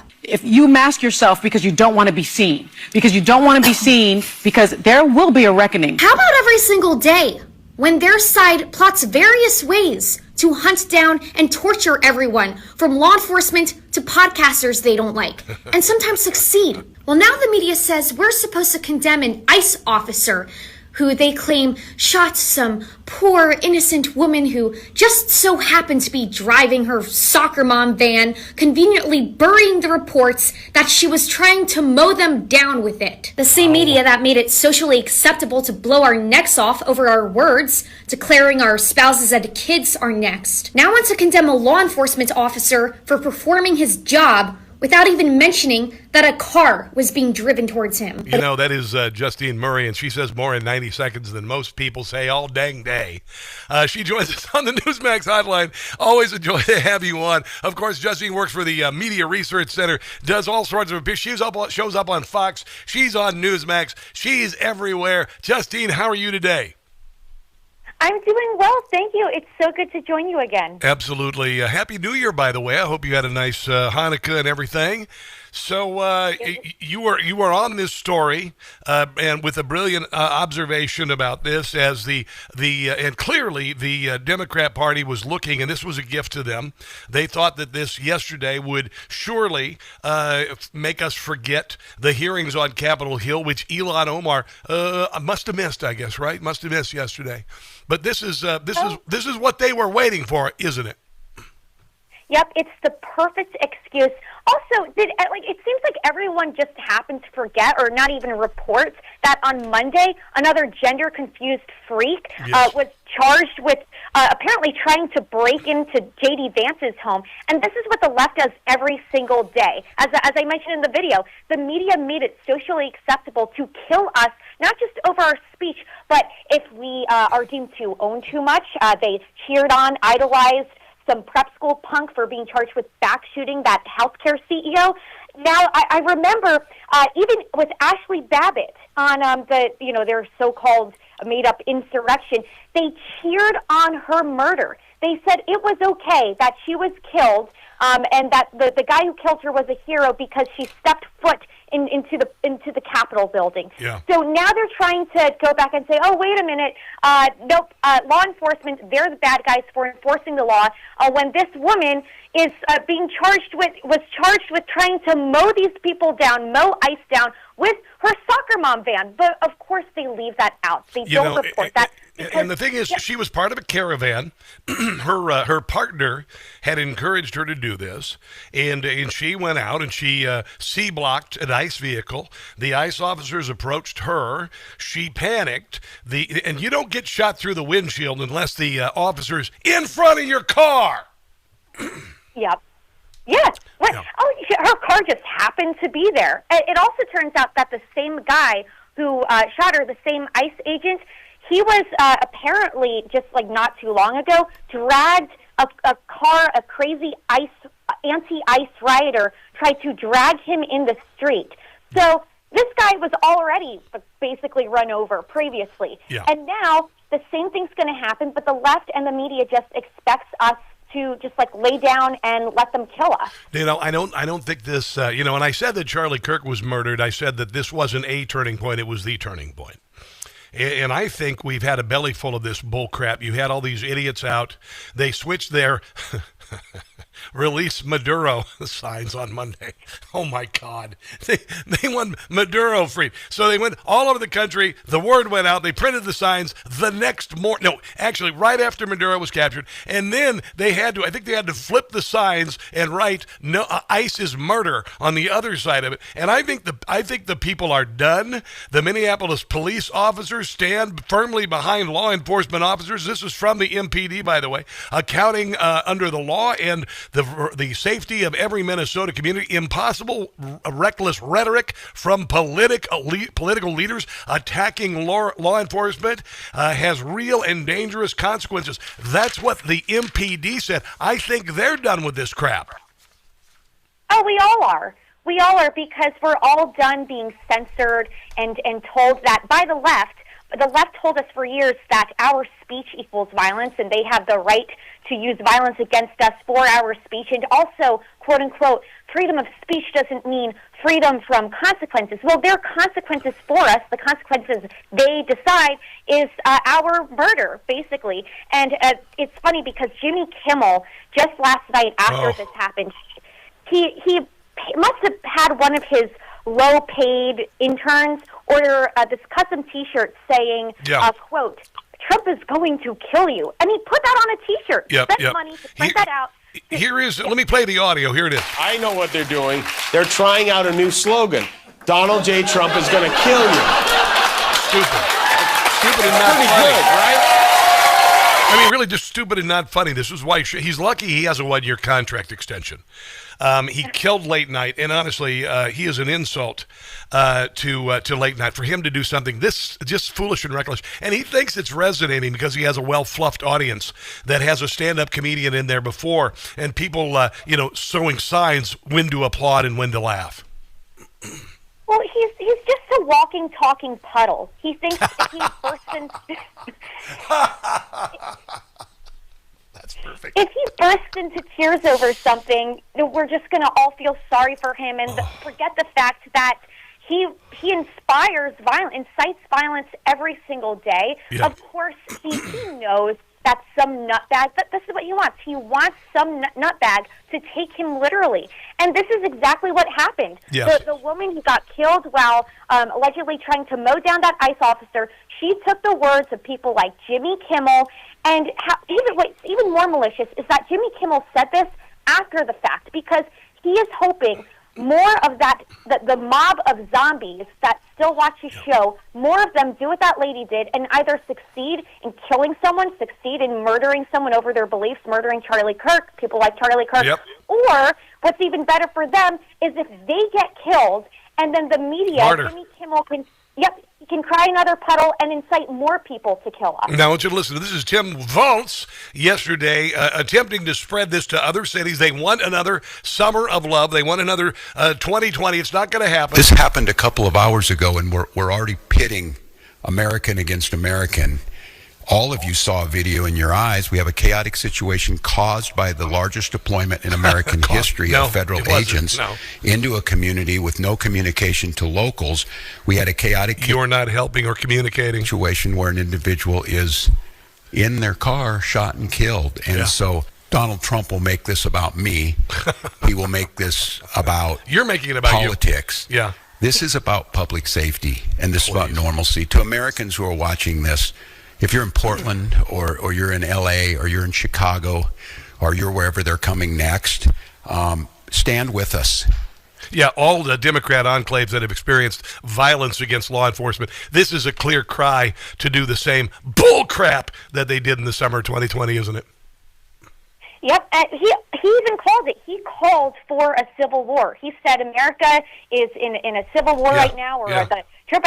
They're the ones who brought the Civil War. The left wanted a civil war all along, thinking that they're going to win, thinking they can just continue killing people over their beliefs, over their speech, or whether they work in law enforcement, and that they have the right to do so. And if anyone successfully uses self-defense, well, they're the bad guys. But it's so funny how Tim Walz likes to talk about public safety. Public safety apparently means letting every illegal alien dirtball or gangbanger out to murder and assault more people, that there should be more Laken Rileys, that Somalia, an entire third world country, should just scam America and continue ranking billions of dollars. Now, Justine, we've got to take a break and come back. If you could hold through the break, that would be great. We've got some other things I'm going to cover on the other side. This, my friends, is the Rob Carson Show.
This maniac, he isn't just killing people overseas. An ICE agent today shot and killed an unarmed 37-year-old woman during an ICE operation in Minneapolis. They're there under the guise of protecting us. And of course, our president weighed in with compassion. He wrote, "I've just viewed the clip of the event which took place in Minneapolis. It is a horrible thing to watch. The woman screaming was obviously a professional agitator. And the woman driving the car, this is the woman who was killed, was very disorderly." Yeah, this is late night television. It's not funny. That's not a joke. He is just doing leftist political commentary. This is why he killed late night. He and Stephen Colbert killed late night. Fortunately, Gutfeld is kicking butt. My show kicks butt on Newsmax. Justine Murray joins us on the Newsmax hotline. She works with MRC. And I want to ask you this, Justine. I listen to a lot of podcasts in the drive back to Kansas City and then back to D.C. And one thing I heard was Rogan was talking to... I'm drawing a blank on the political philosopher's name, but irrational empathy and why the left leans into liberal white women. They're the ones who fall in love with Luigi Mangione. They're the ones who, and I've been saying this for a while, that liberal leftist women, they have this mania about murderers like Maduro. They fall in love with death row inmates. And he called it like this irrational empathy. And women who are subject to what I would call a social contagion. But not so with conservative women like you. What do you think about that? This has been the case throughout history. A lot of us remember Orwell's famous quote warning about it's always the women coming first. And we're like sheep to the slaughter here. Mamdani's largest voting demographic were these liberal white female types. Yeah. Part of it is because, at least people who are around my age, who were born a little bit before or just right after 9/11, we don't realize how good we have it. Being a woman in general, you're a little bit more emotional, where we use a lot of emotion, and it's easier for our enemies to get to us first. Yeah. And then you have most teachers are women. Most school teachers are women. K through 12 schools. So we've been indoctrinating each other, and we've been indoctrinating this entire generation for years now. So I don't know if this will ever change, but we're always supporting the people that hate, like the cultures that hate women. But look at the judge who let go the illegal, who just had to leave her post and is under criminal indictment. I don't know where it was, Michigan or whatever. Same damn thing. She would rather release a rapist than allow big bad ICE to get this guy. It is this is the kind of thing. It's if you look at the Salem witch trials, who were the ones who called for the burning of witches? Teenage girls subject to social contagion, and this is absolutely a group of people who they target. It started with these women's studies 30 or 40 years ago, the radical leftist women's studies. Clearly, they looked at them as useful dupes. We're the most susceptible to indoctrination. We're the quickest to jump on a trend. Any just cold-blooded murderer, if you dress him up as some cute, sexy guy. I know. Ooh, that sounds interesting. I know. Interesting. I know. But I would say this is... He's dreamy. Oh, he's cute. Yes. Okay, so Che Guevara was also apparently cute. Oh, yeah, they wear those Che Guevara shirts that, he's so dreamy and he's got that scraggly beard and everything. Oh, he did kill homosexuals. Other than that, he was a great guy. It's so vapid. It's all internet speak, too. Like, you'll see these crazy, 20-year-old white women, and they're the ones who get propped up over social media.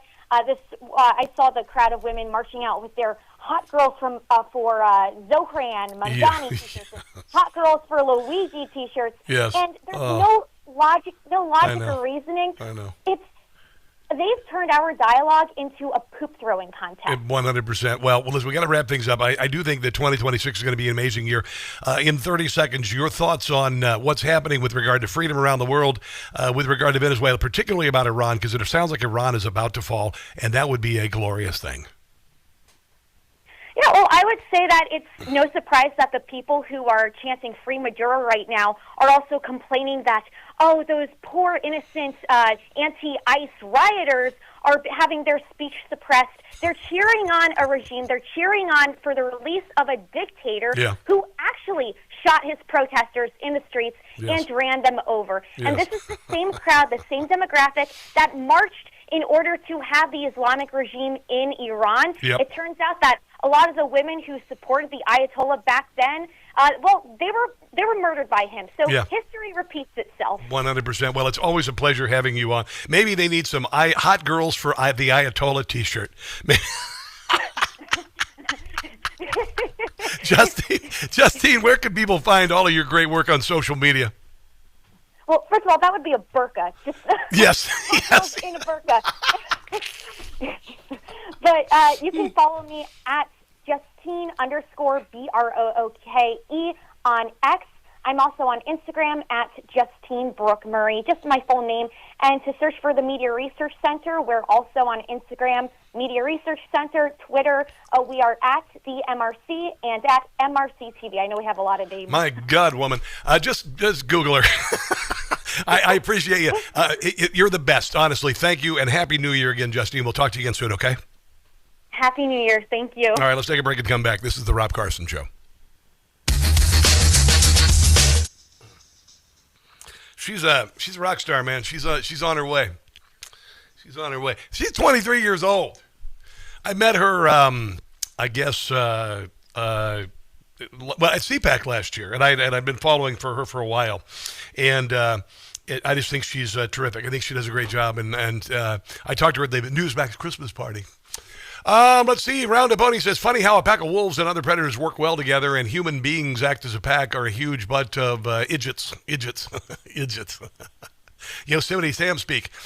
Sport Tech, the crowd also picked Barabbas over Jesus to be crucified. Okay, there you go. Barabbas. It's Barabbas, right? Isn't it? You say Barabbas, I say Barbaras, you say tomato. Hello, Pat Carr. What's going on? Where my YouTubeage? Deplorable Dinosaur, America Marcy, all you guys. Gonzo Cove, you're new. You're new, Gonzo Cove. Thanks for joining me today. I hope you're enjoying the show. I think we're having a hell of a show, to be quite honest. One hell of a show. Over on the Facebookage. A lot of comments. You guys are on fire. John Truitt. Good to see you there. And Sam Ken Potter. And Chris Schwab. All of you guys, and Vicky, I guess, is fasting, some sort of medical procedure or something. I don't know. We got to fast for about 8 hours. You know, it's funny because I, the new food pyramid. Here's what you got to remember: lean and green. And I put on a few pounds over Christmas because I ate everything, and I said, well, and I'm doing lean and green this week, and it's amazing. The gut just flattens out, like boom, like that. It's crazy. All right, what we got here? Let's do some comedy. How about that? I think it sounds good. 8.9 FM in Harford County. About 3 minutes here. Okay.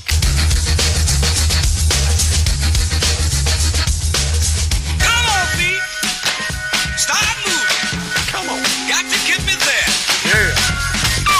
And it's the Rob Carson Show. T-minus 1 day till Friday. I think we need a palate cleanser. Some audible sorbet for the palate from Jim Gossett. How about Maduro? Venezuelans, they are thanking me now that Maduro That's the president. is in limbo. They are grateful that he'll be put on trial. The wheels of justice must not turn slow. He's the kind of person with a criminal persuasion and drug dealing, election stealing. He's a lot like Biden, another guy who really didn't win. No, he didn't. He lost. 2020 was a scam. Must be convicted. You can't say that. Convicted he must be, Maduro. Yeah, but you see, I just did. Think we all know yeah. he is guilty. That's so clear to see, evidence will show. To jail he should go. They are history. To Venezuela won't return Mrs. Maduro. The answer is no.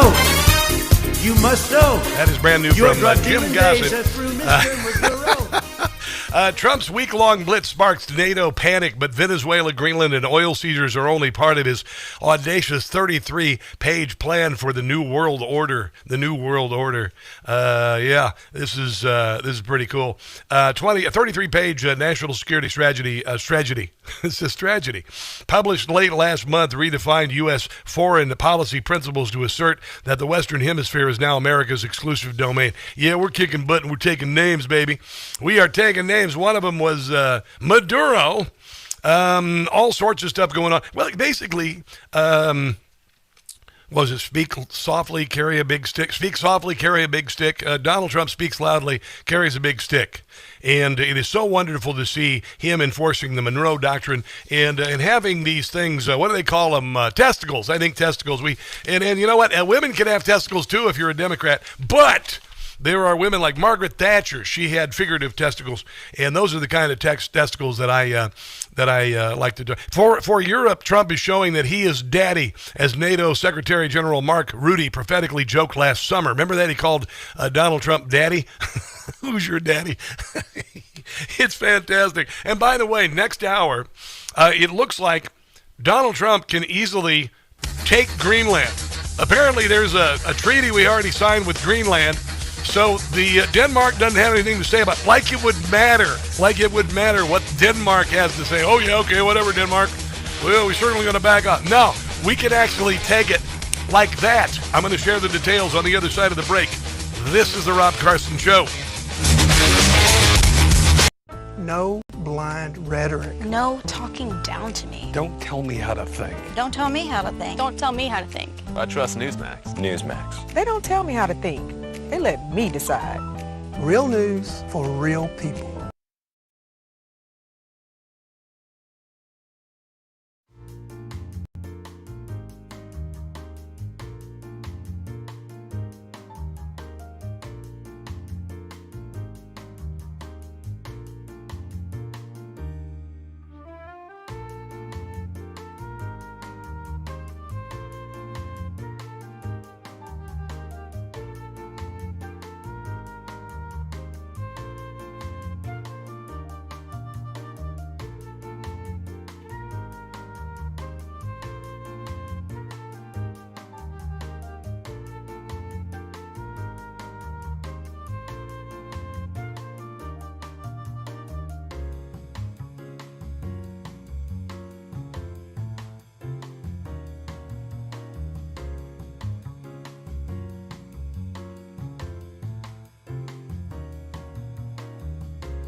Hold it now. You are about to hear the most interesting, informative, thought-provoking, and funny show in America. On air and on the World Wide Web. This is the Rob Carson Show. This is the Rob Carson Show. Hello. Welcome to hour number 3.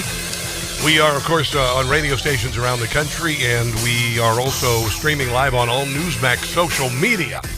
You'll see us on news. Just go to, Rumble, Newsmax, YouTube, Newsmax, Instagram, Newsmax, Facebook, Newsmax, Twitter, Newsmax, or X Newsmax. There you go. And just Google it, and then boom, you're going to see my face there. My hair is kind of sticking up a little bit, but that's okay. So anyway, you can do it that way. And a lot of people like to watch the show, particularly you ladies. I know. Some of you guys, actually. So you can do it there. You can. My producer, Ken, Redneck MacGyver, I'll give him credit for this. He said that when we... when Donald Trump retakes Greenland, we call it Orangeland. That's the new thing. Yeah, Orangeland. We'll call it Orangeland. I like that. Orangeland is what they'll call Greenland. Apparently, he's going to be able to do it, and why not? Because the Denmark country of Denmark, they were white colonists and colonizers, and they went in there 300 years ago, and they took over Greenland, and they didn't have anything to say about it. They stole the native lands from the native Greenlandians, and they spread disease, and they didn't even have a Thanksgiving, for God's sake. They didn't even build the greatest civilization in the history of mankind like we did. But they went in there and they spread disease, and they overran the native Greenlandians, and they haven't done anything since, because Denmark, world economic powerhouse, they make, what do they make in Denmark? Hold on, I'm going to Google this real quick here.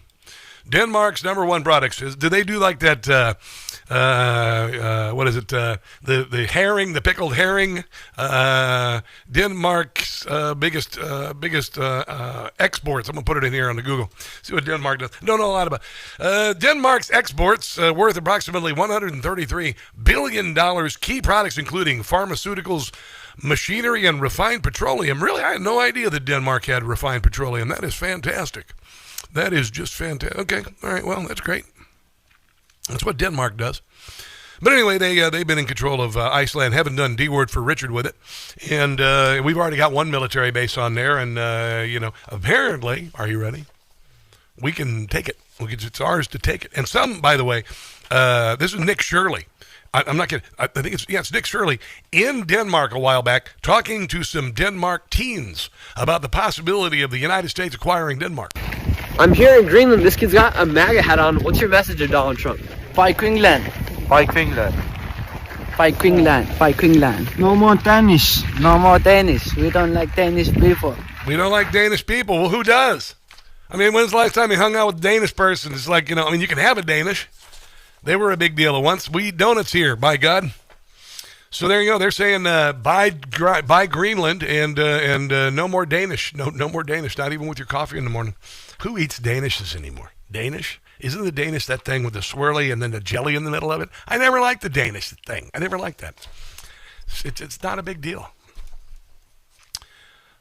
Apple fritter, though.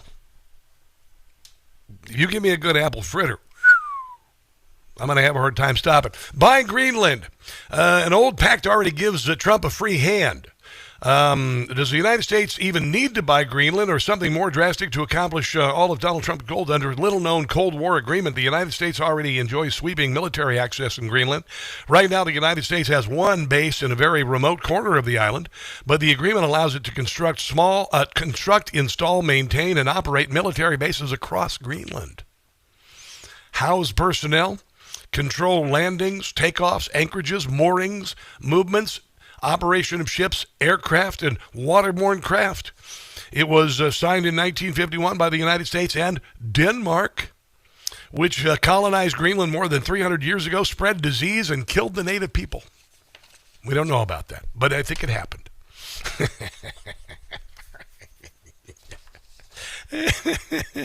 and still control some of its affairs, but has done nothing with it. Nothing with it. The U.S. has a free hand in Greenland that it can pretty much do what it wants. It can have its way with Greenland. It's going to be a little cold. It's going to be a little bit cold. In this, according to Mikkel Runge-Olesen, a researcher at the Danish Institute for International Studies in Copenhagen. I have a very hard time seeing that the U.S. couldn't get pretty much everything it wanted if it just asked nicely. Why not? Why not? Buying Greenland, something that the Secretary of State Marco Rubio told lawmakers on Tuesday was Mr. Trump's latest plan, is a different question. Greenland does not want to be bought by anyone, especially not the United States, apparently, is what they say. Not those teenagers. Listen, the United States is dope as hell right now. It is the coolest country in the world. Investment is coming here. America's kicking butt and taking names like Maduro.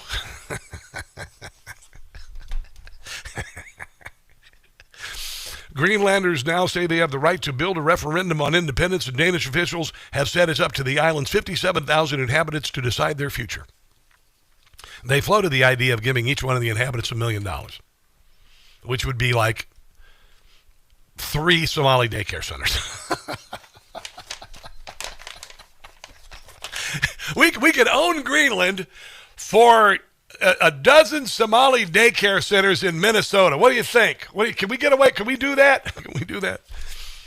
The Danes have a light presence, as they always do, the Danes. If you've ever had them at a party, you know that. They just in the corner, they never say anything. They just come there and eat their pickled herring.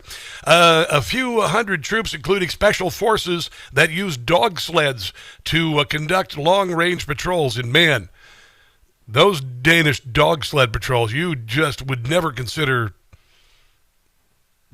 Yeah, you could so easily take Greenland. My God, it'd be so easy. You could just put a couple cans of Alpo out there. The dogs get distracted. You just walk right in.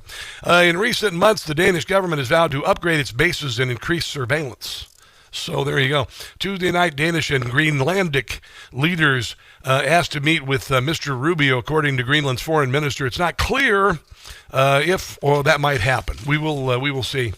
But listen, honestly, when was the last time that we took over a country and added it as American territory? I mean, we got the Philippines, we got the Guam, we got Puerto Rico, we got all. What the hell? Why not? Why not? Maybe need to add to the portfolio. I think we need to add to the portfolio. We need to add Greenland. I think Greenland is kind of cool. I mean, there's not much to do there unless you like cold. Maybe Minnesotans, maybe some Somalians would move there and open daycare centers because they like cold places that have liberal policies.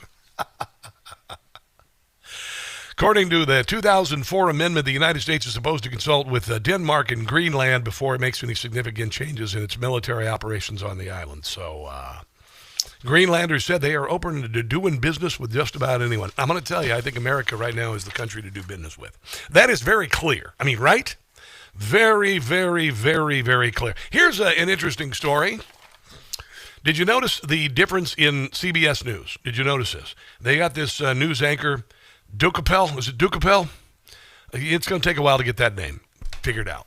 Dokapel, whatever. Anyway, whiny CBS News staffers rage as the new evening news anchor rids the show of woke excesses, and, are you ready for this? The ratings are going through the ceiling.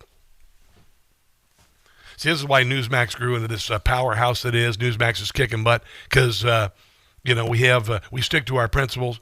We stick to the truth. We also are conservative, and conservatism is on the side of truth. So there's that. CBS has undergone a massive leadership change. Some staffers are reportedly up in arms, calling the new MAGA-friendly editorial decisions a total disaster. Well, go work for public broadcasting. Go work for the corporation for... What?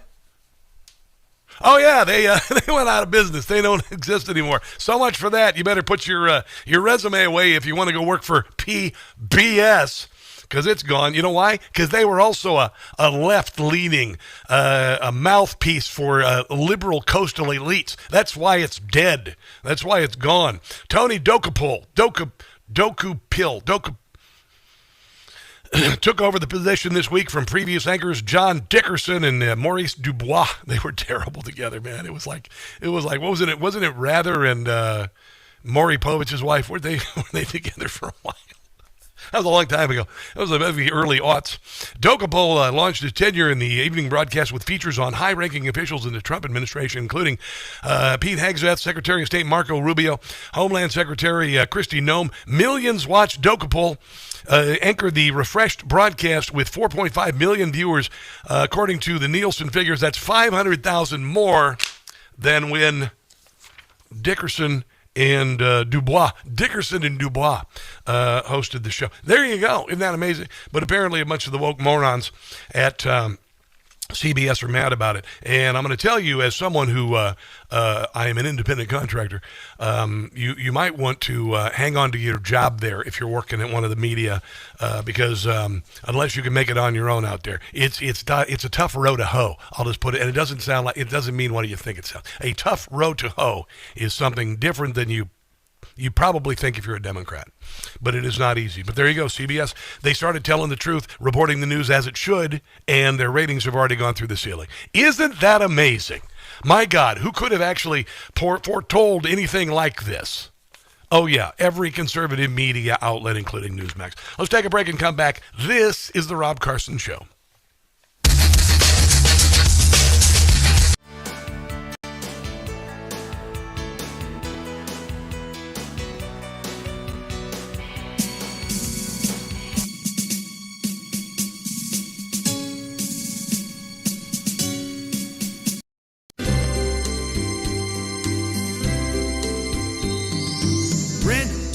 Free in libs' heads I'm living,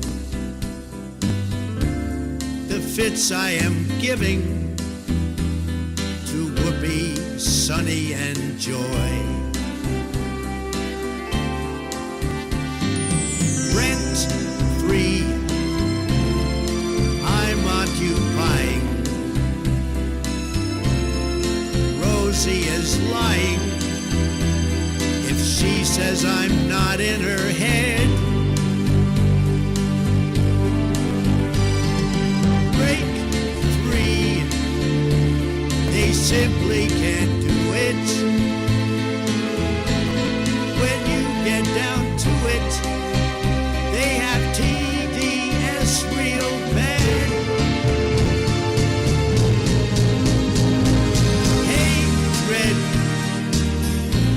just watch it as it spreads, because inside their heads I live. Rent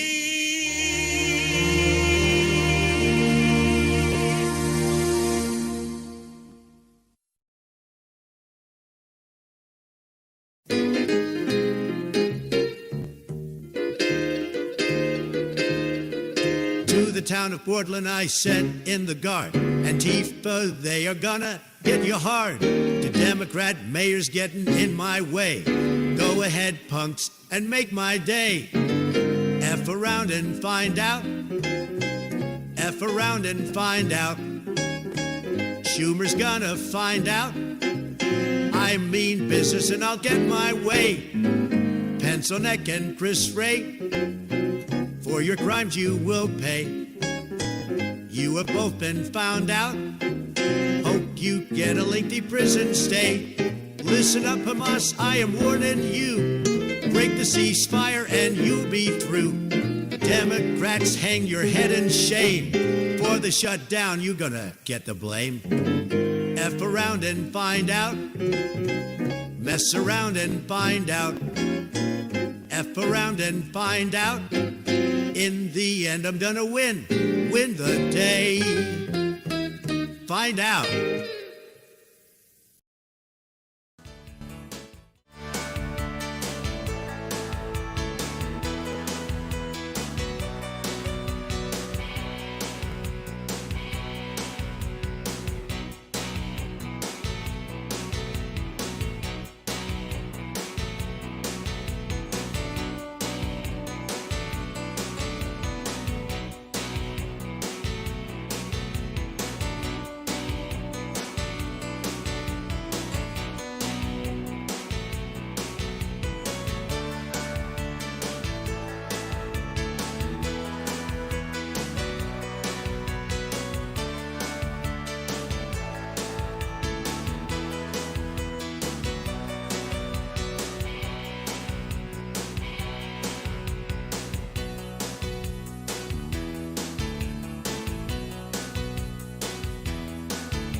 99.9 FM in Harford County.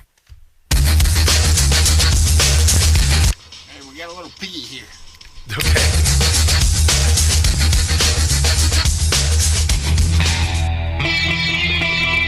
Hey, quick question for all the people mad at Donald Trump for calling that reporter a piggy. Would you prefer to be called her Hitler, racist, rapist, pedo, dictator, fascist? Would you prefer one of those? Did you hear about this? The Minneapolis daycare that was targeted by Nick Shirley and YouTube is now closed. Where are the children going to leer?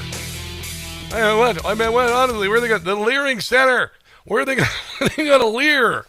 Oh my God! What a Charlie Foxtrot Minneapolis is, and this the shooting of the woman who tried to run over the ICE agent yesterday is not going to change anything. Renee Good, and if anything, hopefully it'll be a turning point for the law enforcement and ICE with these morons who have been whipped into a lather by Marxists, bought and paid for protests around the country. They've attacked police officers, ICE officers 100 times, Christine Holmes says. Weapons, vehicles used as weapons to run over ICE agents. And by the way, the guy who shot and killed her yesterday, he was run over, dragged a while back. Here's the story from WCCO in Minneapolis, a reliably leftist news organization. ICE arrest in the Twin Cities is leading to even more charges. This home security video shows a driver taking off during a traffic stop, dragging a deportation officer with him. New at 10, WCCO's Uba Ali walks us through this video and he had 33 stitches. Political firestorm behind it. What began as a planned federal immigration arrest took a violent turn in this quiet Bloomington neighborhood. And it was all caught on camera. According to a federal complaint, agents were executing a warrant for 39-year-old Roberto Carlos Munoz. They say Munoz entered the country unlawfully, and he also pled guilty to fourth-degree criminal sexual conduct back in 2023. Other than that, he was a great father. For abusing a minor.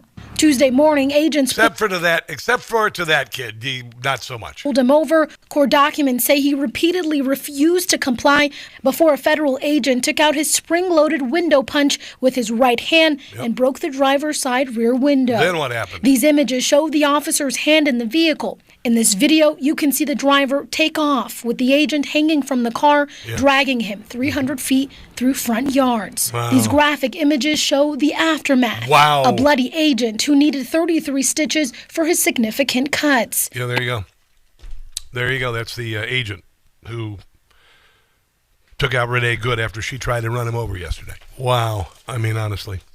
You guys are so morally and intellectually bankrupt. It's just not even funny. It really isn't funny. It's kind of ridiculous, to be quite honest. Kind of ridiculous. You know, I want to go back to these hearings yesterday on Capitol Hill regarding all of the massive corruption in Minnesota, and Tim Walz and Keith Ellison, they attempted yesterday to cover it up, and they're in deep doo-doo big time because billions of dollars have been taken. And the Somali community, the world's meth lab trailer park, they moved over here and decided just to take advantage of a bunch of Minnesota nice people up there. You know, I used to live up there in Minnesota. I live right there near the chain of lakes, right there in the Twin Cities. I lived right there in Uptown. Yeah, oh yeah, you betcha. We used to go up there into Uptown, and we go there to Lucia's, and we'd have a glass of wine. Then we moved south there, you know, down there on, I think it was on, it was down, what street was we on? I can't remember. It's been a long time ago. It was in southern Minnesota down there near Richfield and all that. And, you know, they decided to take advantage of all these Minnesotans, and then they ended up taking them for a whole bunch. Byron Donald brought something up in the hearing yesterday and afterwards about where all the money went. And again, Tim Walz and Keith Ellison are going to go to prison. Al-Shabaab, the largest Al-Qaeda affiliate in Somalia, they have their hands all through this network. So taxpayer money, United States dollars, that are being remitted into Somalia in parts have been utilized or have fallen into the hands of Al-Shabaab. Do you think that's a correct assessment? Yes, we have plenty of evidence of that. Wow. Yeah. The governor and his team going after whistleblowers, state employees trying to do the right thing in Minnesota to explain the fraud that was happening. It looks like Governor Walz, the lieutenant governor, the attorney general, not only did they know about it, they were trying to protect the fraud to continue. These fraudsters were donating campaign cash to the governor and the attorney general. Fraudsters were buying property. Keith Ellison got campaign cash, and he said he would not pursue charges against them. They knew it was going on. 100%. They knew it was going on. In Kenya and Turkey, sending money back to Somalia, could potentially have fallen into the hands of Al-Shabaab, the Al-Qaeda affiliates in Somalia. Oh, man, I cannot wait. Ooh, can you just wait to see the perp walk of Tim Walz being led out of the governor's mansion up there, or Keith Ellison being perp walked out of his office, or Ilhan Omar being perp walked and removed from the country. My God, wouldn't that? This is going to be so darn cool. Here is Jim Comer talking about what Tim Walz knew about the fraud. These state legislators are well respected. They took an oath. They went under oath. If they lied, then they commit perjury. No one is accusing them of lying in Minnesota. They said also that whistleblowers have been coming forward for years, not weeks, not months, but years. Trying to warn Tim Walz and the Attorney General Keith Ellison that this fraud was happening. And Walz would then in turn retaliate against the whistleblowers who are all state employees. There are checks and balances all along the way where government agencies and independent auditors and inspectors general are supposed to catch this fraud. Apparently, they were catching the fraud in Minnesota, but every time they would report it, Tim Walz would bite their head off and threaten their jobs, threaten their tenure, and it would just go away until this video went viral, and here we are. Here's one of the Democrats who was from Minnesota testifying yesterday about one person who tried to blow the whistle. They have told me repeatedly how grateful they are to the House Fraud Prevention Committee for focusing our attention on fraud in the state programs, using their inside information while keeping them completely protected. They have explained that they live in a constant state of fear of retaliation. One only has to look at what happened to Faye Bernstein to understand why. What happened? In a very recent Newsweek article dated December 13th of 25, Ms. Bernstein, a former compliance specialist, stated, Minnesota DHS functions in the opposite manner as you would think. Employees who suggest improvements or, heaven forbid, report fraud then face significant retaliation. The messenger is shot. In 2019, Bernstein said she alerted Minnesota DHS officials to sloppy contracting practices that were not legally compliant. But it's not what most people would even consider fraud. She says she was later escorted out of the building, faced lengthy investigation, got trespassed from all DHS owned and leased properties, and received involuntary transfer to another state agency. Yeah, that's how organized crime families operate. Teme, you're going to be you're already in a whole lot of trouble, brother. And I would ask for the top bunk, not the bottom bunk, if you know what I mean. Let's take a break and come back. Kaitlin Bennett joins us next.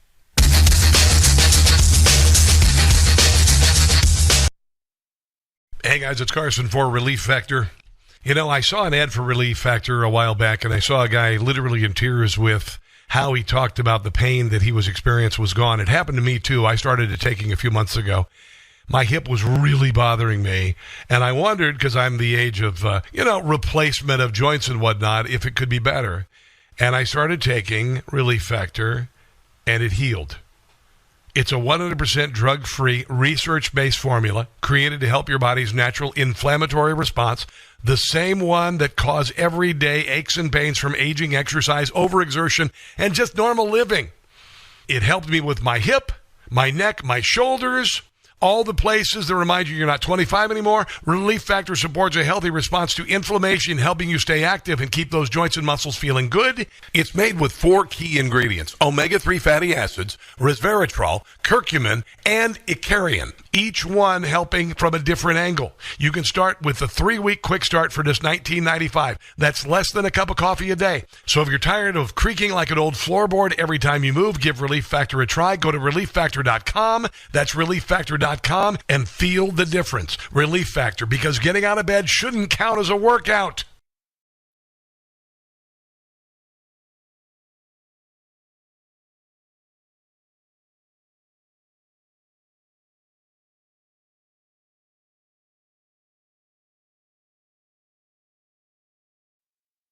My nightly ritual now is a little ice, a little vanilla yogurt, banana, a little milk, and a scoop of chocolate brownie Beams Dream Powder in the blender. A little while later, I hit the sack and I sleep until sunrise. It's amazing. These days, everything moves so fast, and it certainly can mess with your sleep schedule. That's why I'm here to tell you about Beams Dream Powder. It's a healthy nighttime blend packed with science-backed ingredients shown to improve sleep so you can wake up refreshed and ready to take on the day. Dream is made with a powerful blend of all natural ingredients, including reishi, magnesium, L-theanine, apigenin, and melatonin.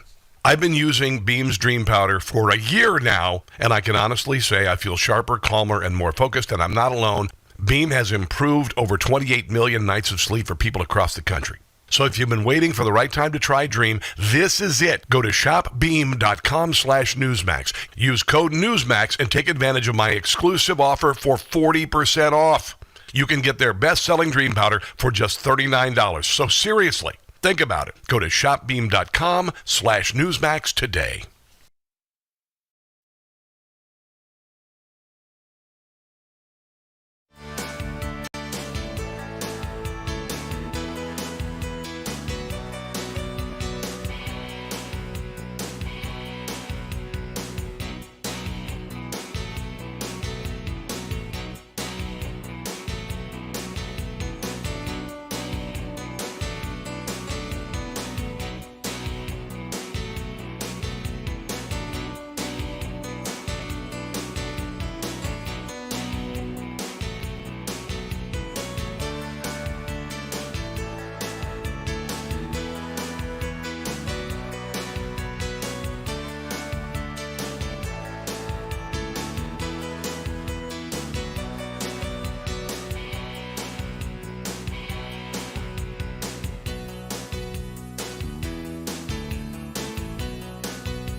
Do you think it's wrong for people to shoot ICE agents while they're doing their jobs? I mean, yes, but I think ICE agents are also not doing their job within the full scope of the law. Many are not identifying themselves when being asked to. They are with masks on, which is also illegal, to not identify yourself with your face. What law makes that illegal? If you are a police officer or an agent of the law, you must identify yourself when asked by civilians. So they are violating that when they are going into neighborhoods and being asked by people, and they are not doing that. I don't think that's right. Okay. Yeah, whenever you have an uptalker, you're not going to get an intelligent response. That is Kaitlin Bennett conducting the interview. She is the founder of Liberty Hangout. She is what would I call you? Gonzo journalist, influencer. What exactly are you, Kaitlin Bennett? I try to just say that I'm a content creator. I hate the term influencer. Yes. I don't consider myself a journalist. Yes. So I'm just a content creator. There you go. There you go. Nothing wrong with that. Nothing wrong with that. But content creator. I mean, I create a lot of content too. There are a lot of people create content. But yours, you create thoughtful content, and you are challenging people. So you're kind of a de facto journalist when you think about it. Kind of. I mean, yes, I hear that argument all the time. I just like to be fair to the people like the Nick Shirleys and the Savannah Hernandezes and the Nick Sortors. I'm not them. Yeah. I'm different than them. Yes. So I try to just remain respectful to the people who deserve that title. Well, you see what's happening. I saw Nick Sortor last night on talking with Rob Finnerty. He was afraid. He's on camera. He's like, there's some people kind of paying attention to me. And then you got Nick Shirley. Everybody wants to kill him now. I mean, do you encounter? I mean, people don't like even when you confront them with the truth. They get very offended or whatever. You've never had anybody attack you, but you certainly have had authorities called on you and whatnot. Do you ever kind of worry about that? No, because I always have security with me, but two, I don't go into places where I think there is a significant risk to my life, and that's something I've been reflecting on with the woman that lost her life in Minneapolis. Yeah. I sit here and I just think as a mother and as a woman, as just a normal human being, there are some things that are not worth dying for. Well, and going to impede traffic with ICE officers that have guns and trying to run away from them and just speeding off in a car, even if the intentions weren't to hit them, but when they're in front of your car, some things just aren't worth dying for. Yeah, well, and, you think about this. Okay, say for instance, it's the Revolutionary War, and you've got the line of British redcoats over here, and you've got the line of American patriots here on the other side, and they are facing one another with musket fire, or even go into the Civil War, north and south either side, and you decide to walk out in between the lines, waving a flag that says peace. What do you suppose is going to happen? That's the kind of I guess. The left, they like to virtue signal. They like to say, like, give peace a chance is one of the dumbest songs in the history of mankind. All we are saying is give peace a chance. Well, you can't tell that to Kim Jong-il or Kim Jong-un because he'll kill you. But that's kind of what the left is. They think they can virtue signal. This woman clearly was goaded into this after being susceptible to some of the social contagion, and clearly is stepping into a situation that is very dangerous, where you have law enforcement officials who carry guns with them. And has this come as a surprise that something like this would happen? I don't think it's surprising. I think we've seen over the past year assaults against ICE agents go up over. Now the statistic is 1,300%. It used to be 1,000%. Now it's going up even more. And at the end of the day, they are constantly getting rammed into by cars. They are constantly having Molotov cocktails thrown at them. They're being threatened and whatever.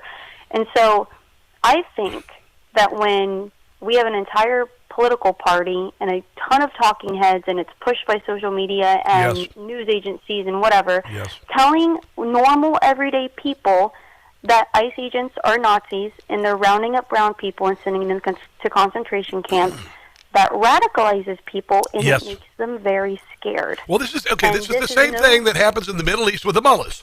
The mullahs will never strap a suicide vest on, but they will say that the Jews must be killed and paradise awaits you on the other side, and they whip people into a frenzy and they educate them. They educate them in madrasas, and from birth until whenever they are taught that if you kill enough Jews, you'll go to heaven. That's the same pathos that exists on the left. You've got leaders like Jacob Fry saying, get the F out. You've got leaders like Joe Biden saying that ICE and MAGA fascists and enemies of democracy. You got Tim Walz saying that that ICE is Gestapo, and they just wait for the useful idiots to step in harm's way so they can claim victimhood when somebody dies.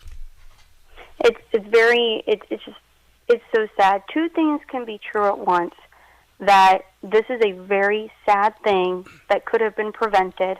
And also, you can't claim that this is the right thing for that woman to do, was to speed off in the direction of an officer, even if her intention was not to hit him.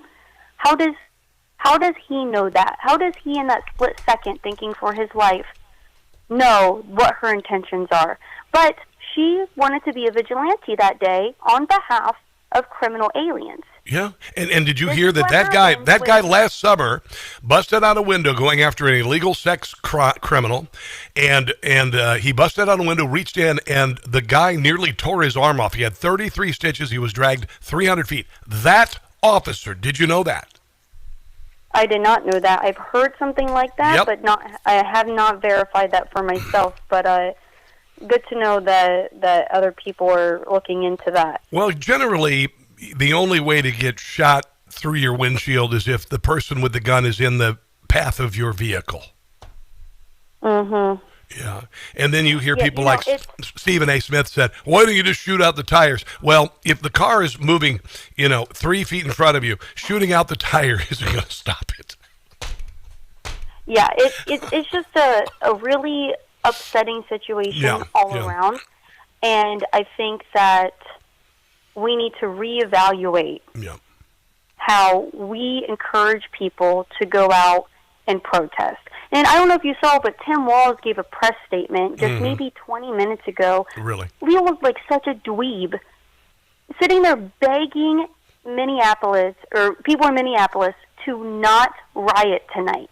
Yeah. Well, and it was so pathetic. Yeah. He looked like such a dweeb, begging them to not get violent. He's telling them to, is what he's doing. No, whatever you do, don't be violent tonight. If that happened, it would be real bad. Wink, wink. Let's exactly. Let's take a break. Can you hold on through the break, Kaitlin? I'd appreciate it if you would. Absolutely. I got much more I want to cover on the other side of the break. This is the Rob Carson Show.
I said this yesterday. We've never been at war with our federal government.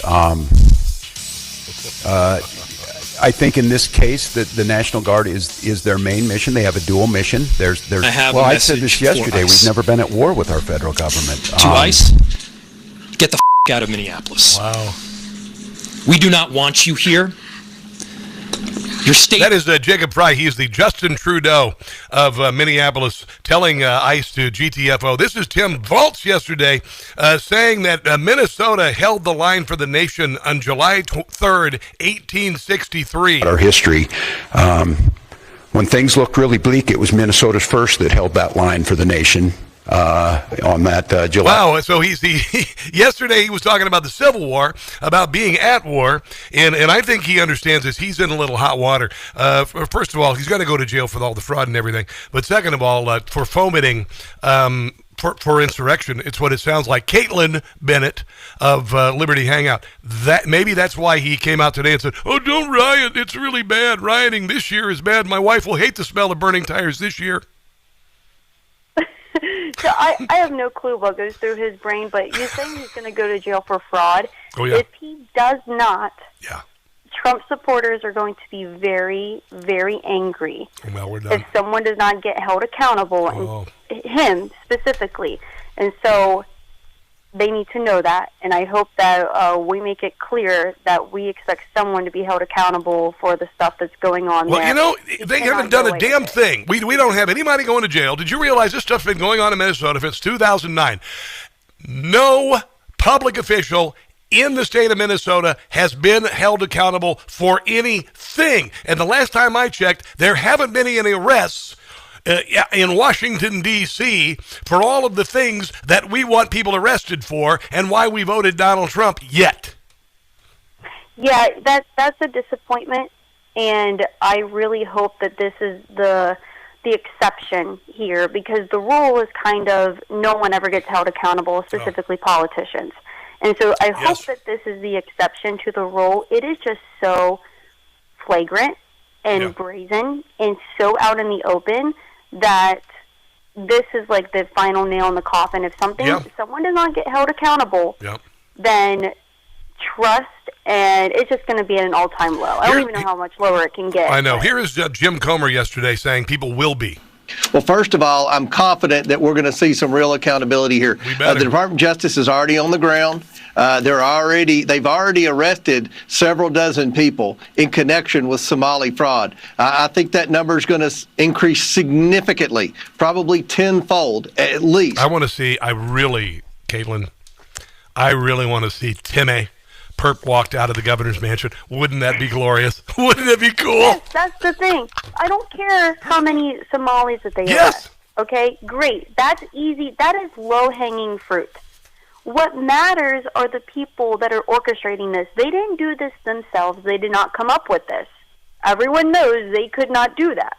And so the people who had them do this and that invited them in to commit the fraud with them, they are the ones that we are looking for, because it's our government who did this with them. And for themselves. I want Ilhan Omar out of Congress, out of the country.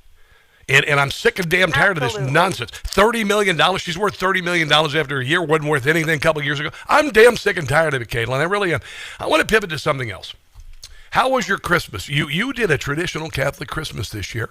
You had guests over and you ladled all sorts of guilt on them, and then you put up the Christmas tree on Christmas night.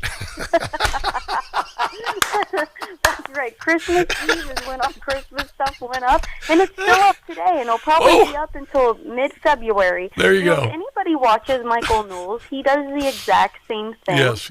And he actually talks about the reason for doing it. I don't because I don't have a podcast, but he does the exact same thing, which I was like, you know what? That's cool. But I want to ask you a question.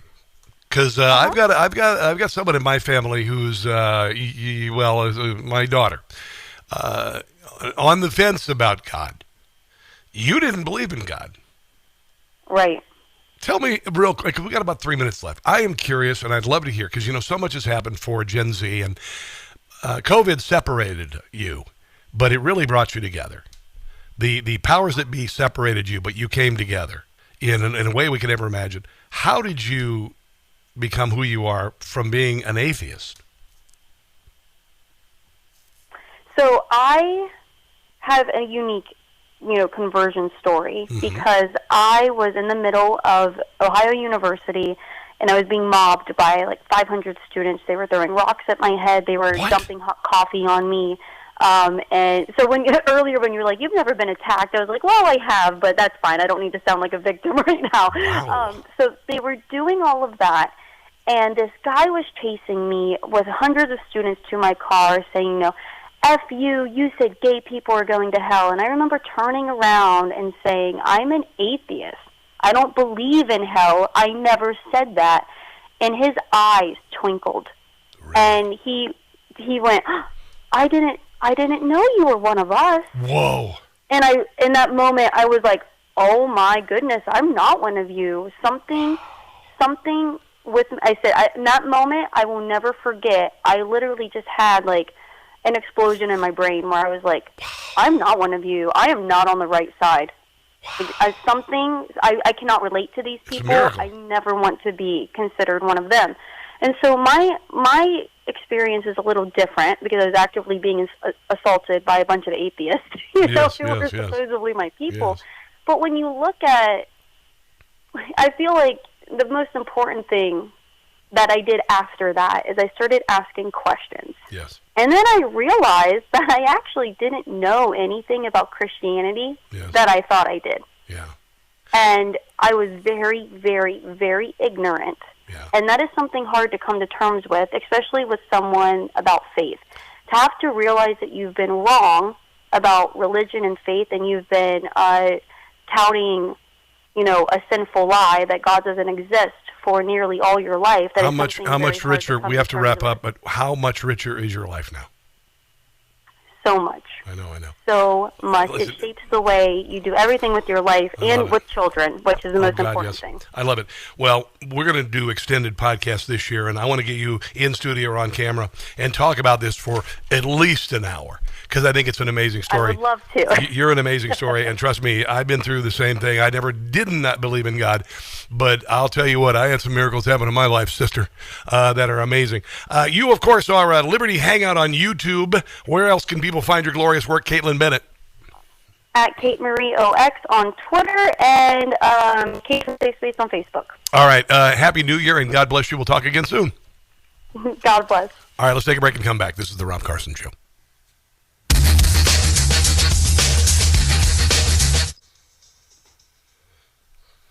Isn't that interesting? You didn't expect that, did you guys? I've got to re-sign on everything here for some reason. Let's go here to Rumble YouTube. Sorry, for some reason, I got canceled out of all of my open windows. There we are. Proud to be a joy. We are all part of God. Proud to be a Jew. Absolutely, 100%. 100%. Let's go over to YouTube. Hold on one second. YouTube. I apologize. I don't know why I canceled out of all of my windows. I was reading and my windows got shut on my fingers. Oh, my God. Oh, my God. Oh, my God. Hold on. I'm looking at YouTubeage now. YouTubeage, going over to Rob Carson Show Live. There we are. Let's see. America Marcy. I'm going to scroll down here to where you guys are talking because there are a lot of you. Arrest him for putting tampons in front of little boys. Where they going to put that, Timmy? I hope Timmy gets to be a stumbling fool in front of Congress. Yeah, oh yeah, wouldn't that be cool? So there you go. That's cool. Absolutely 100%. 100%. We were talking about South Dakota earlier. Dookie Bear says, I've met Rob Carson in person. He's extremely handsome, much taller in person. Thank you. Because Jay Garee said, Rob has a face for radio. Well, yeah, but I got a body for, other things. Dancing pictorials, 1, 2, 3, 4, 5, 6. 1, 2, 3, 4, 5, 6. So you can tell I've been working out. There you go. Look at that. Look at ladies right there. Yeah, I know. It's crazy. It's kind of cool. 60-year-old guy. Boom, boom, boom, boom, boom, boom. Look at that. Come on. Oh, come on. Look at that right there. Come on. Ladies, welcome to the gun show. It's possible to put on muscle. By the way, I started, like I mentioned earlier, I started the food pyramid with RFK Jr. I'll bring that up here in a second. 3 minutes.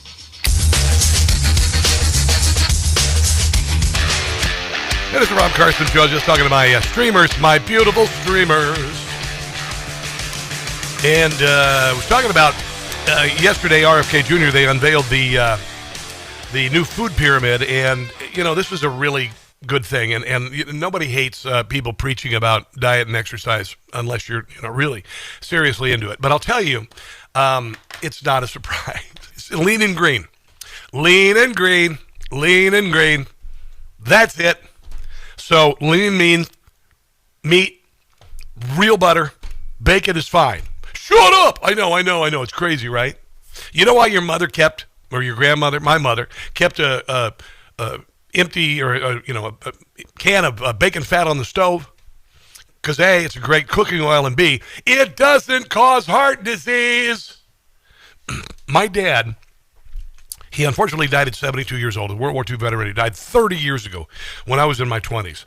And they did the autopsy, and he ate bacon and eggs for breakfast. Lard. My mother cooked with lard. Every night we had mashed potatoes and green beans and fried chicken, fried in lard.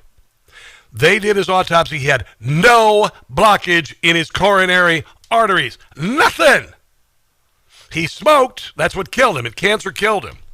But what you're talking about here, and I want you to encourage you to do so. I cheated over the holiday break. And I'm not giving up pizza. Hell no. And I'm not going to give up donuts. Hell no. Moderation in all things, occasionally the excess. But there are some things you will have to get rid of. You will have to get rid of Takis Fuego dipped in ranch dressing. And you're going to have to look at the label on the ranch dressing, and if it says seed oil and all this other bull crap and artificial colors, you're going to have to get rid of it. If you want to live longer, that's the way it's going to be. You're going to have to do that. But at night, lean and green. Last night I had salmon and green beans in the air fryer. Oh my God, the air fryer. The air fryer is a gift from God. Take olive oil, toss your diced quartered red potatoes, salt and pepper, drop them in the air fryer, 425 for 25, 30 minutes. You got the best damn French fries in the world. That's it. So lean and green, that's it. And get rid of the crap. Look at the label on the food, and if you see more than 10 ingredients, say no. I buy potato chips, I buy Doritos, I buy the new ones without the coloring and all of that and just a couple of ingredients. There you go, it's that easy. Wow, what a show today. My God, incredible. Check out the podcast. Go to all your usual podcast platforms. Subscribe and share. All right? God bless you. God bless America's founder, Donald Trump, as he makes America much greater. To hell with Tim Volz and Keith Ellison. And until tomorrow, which is Friday, do not catch the stupid. I'll see you. Hey, Rob, go eat some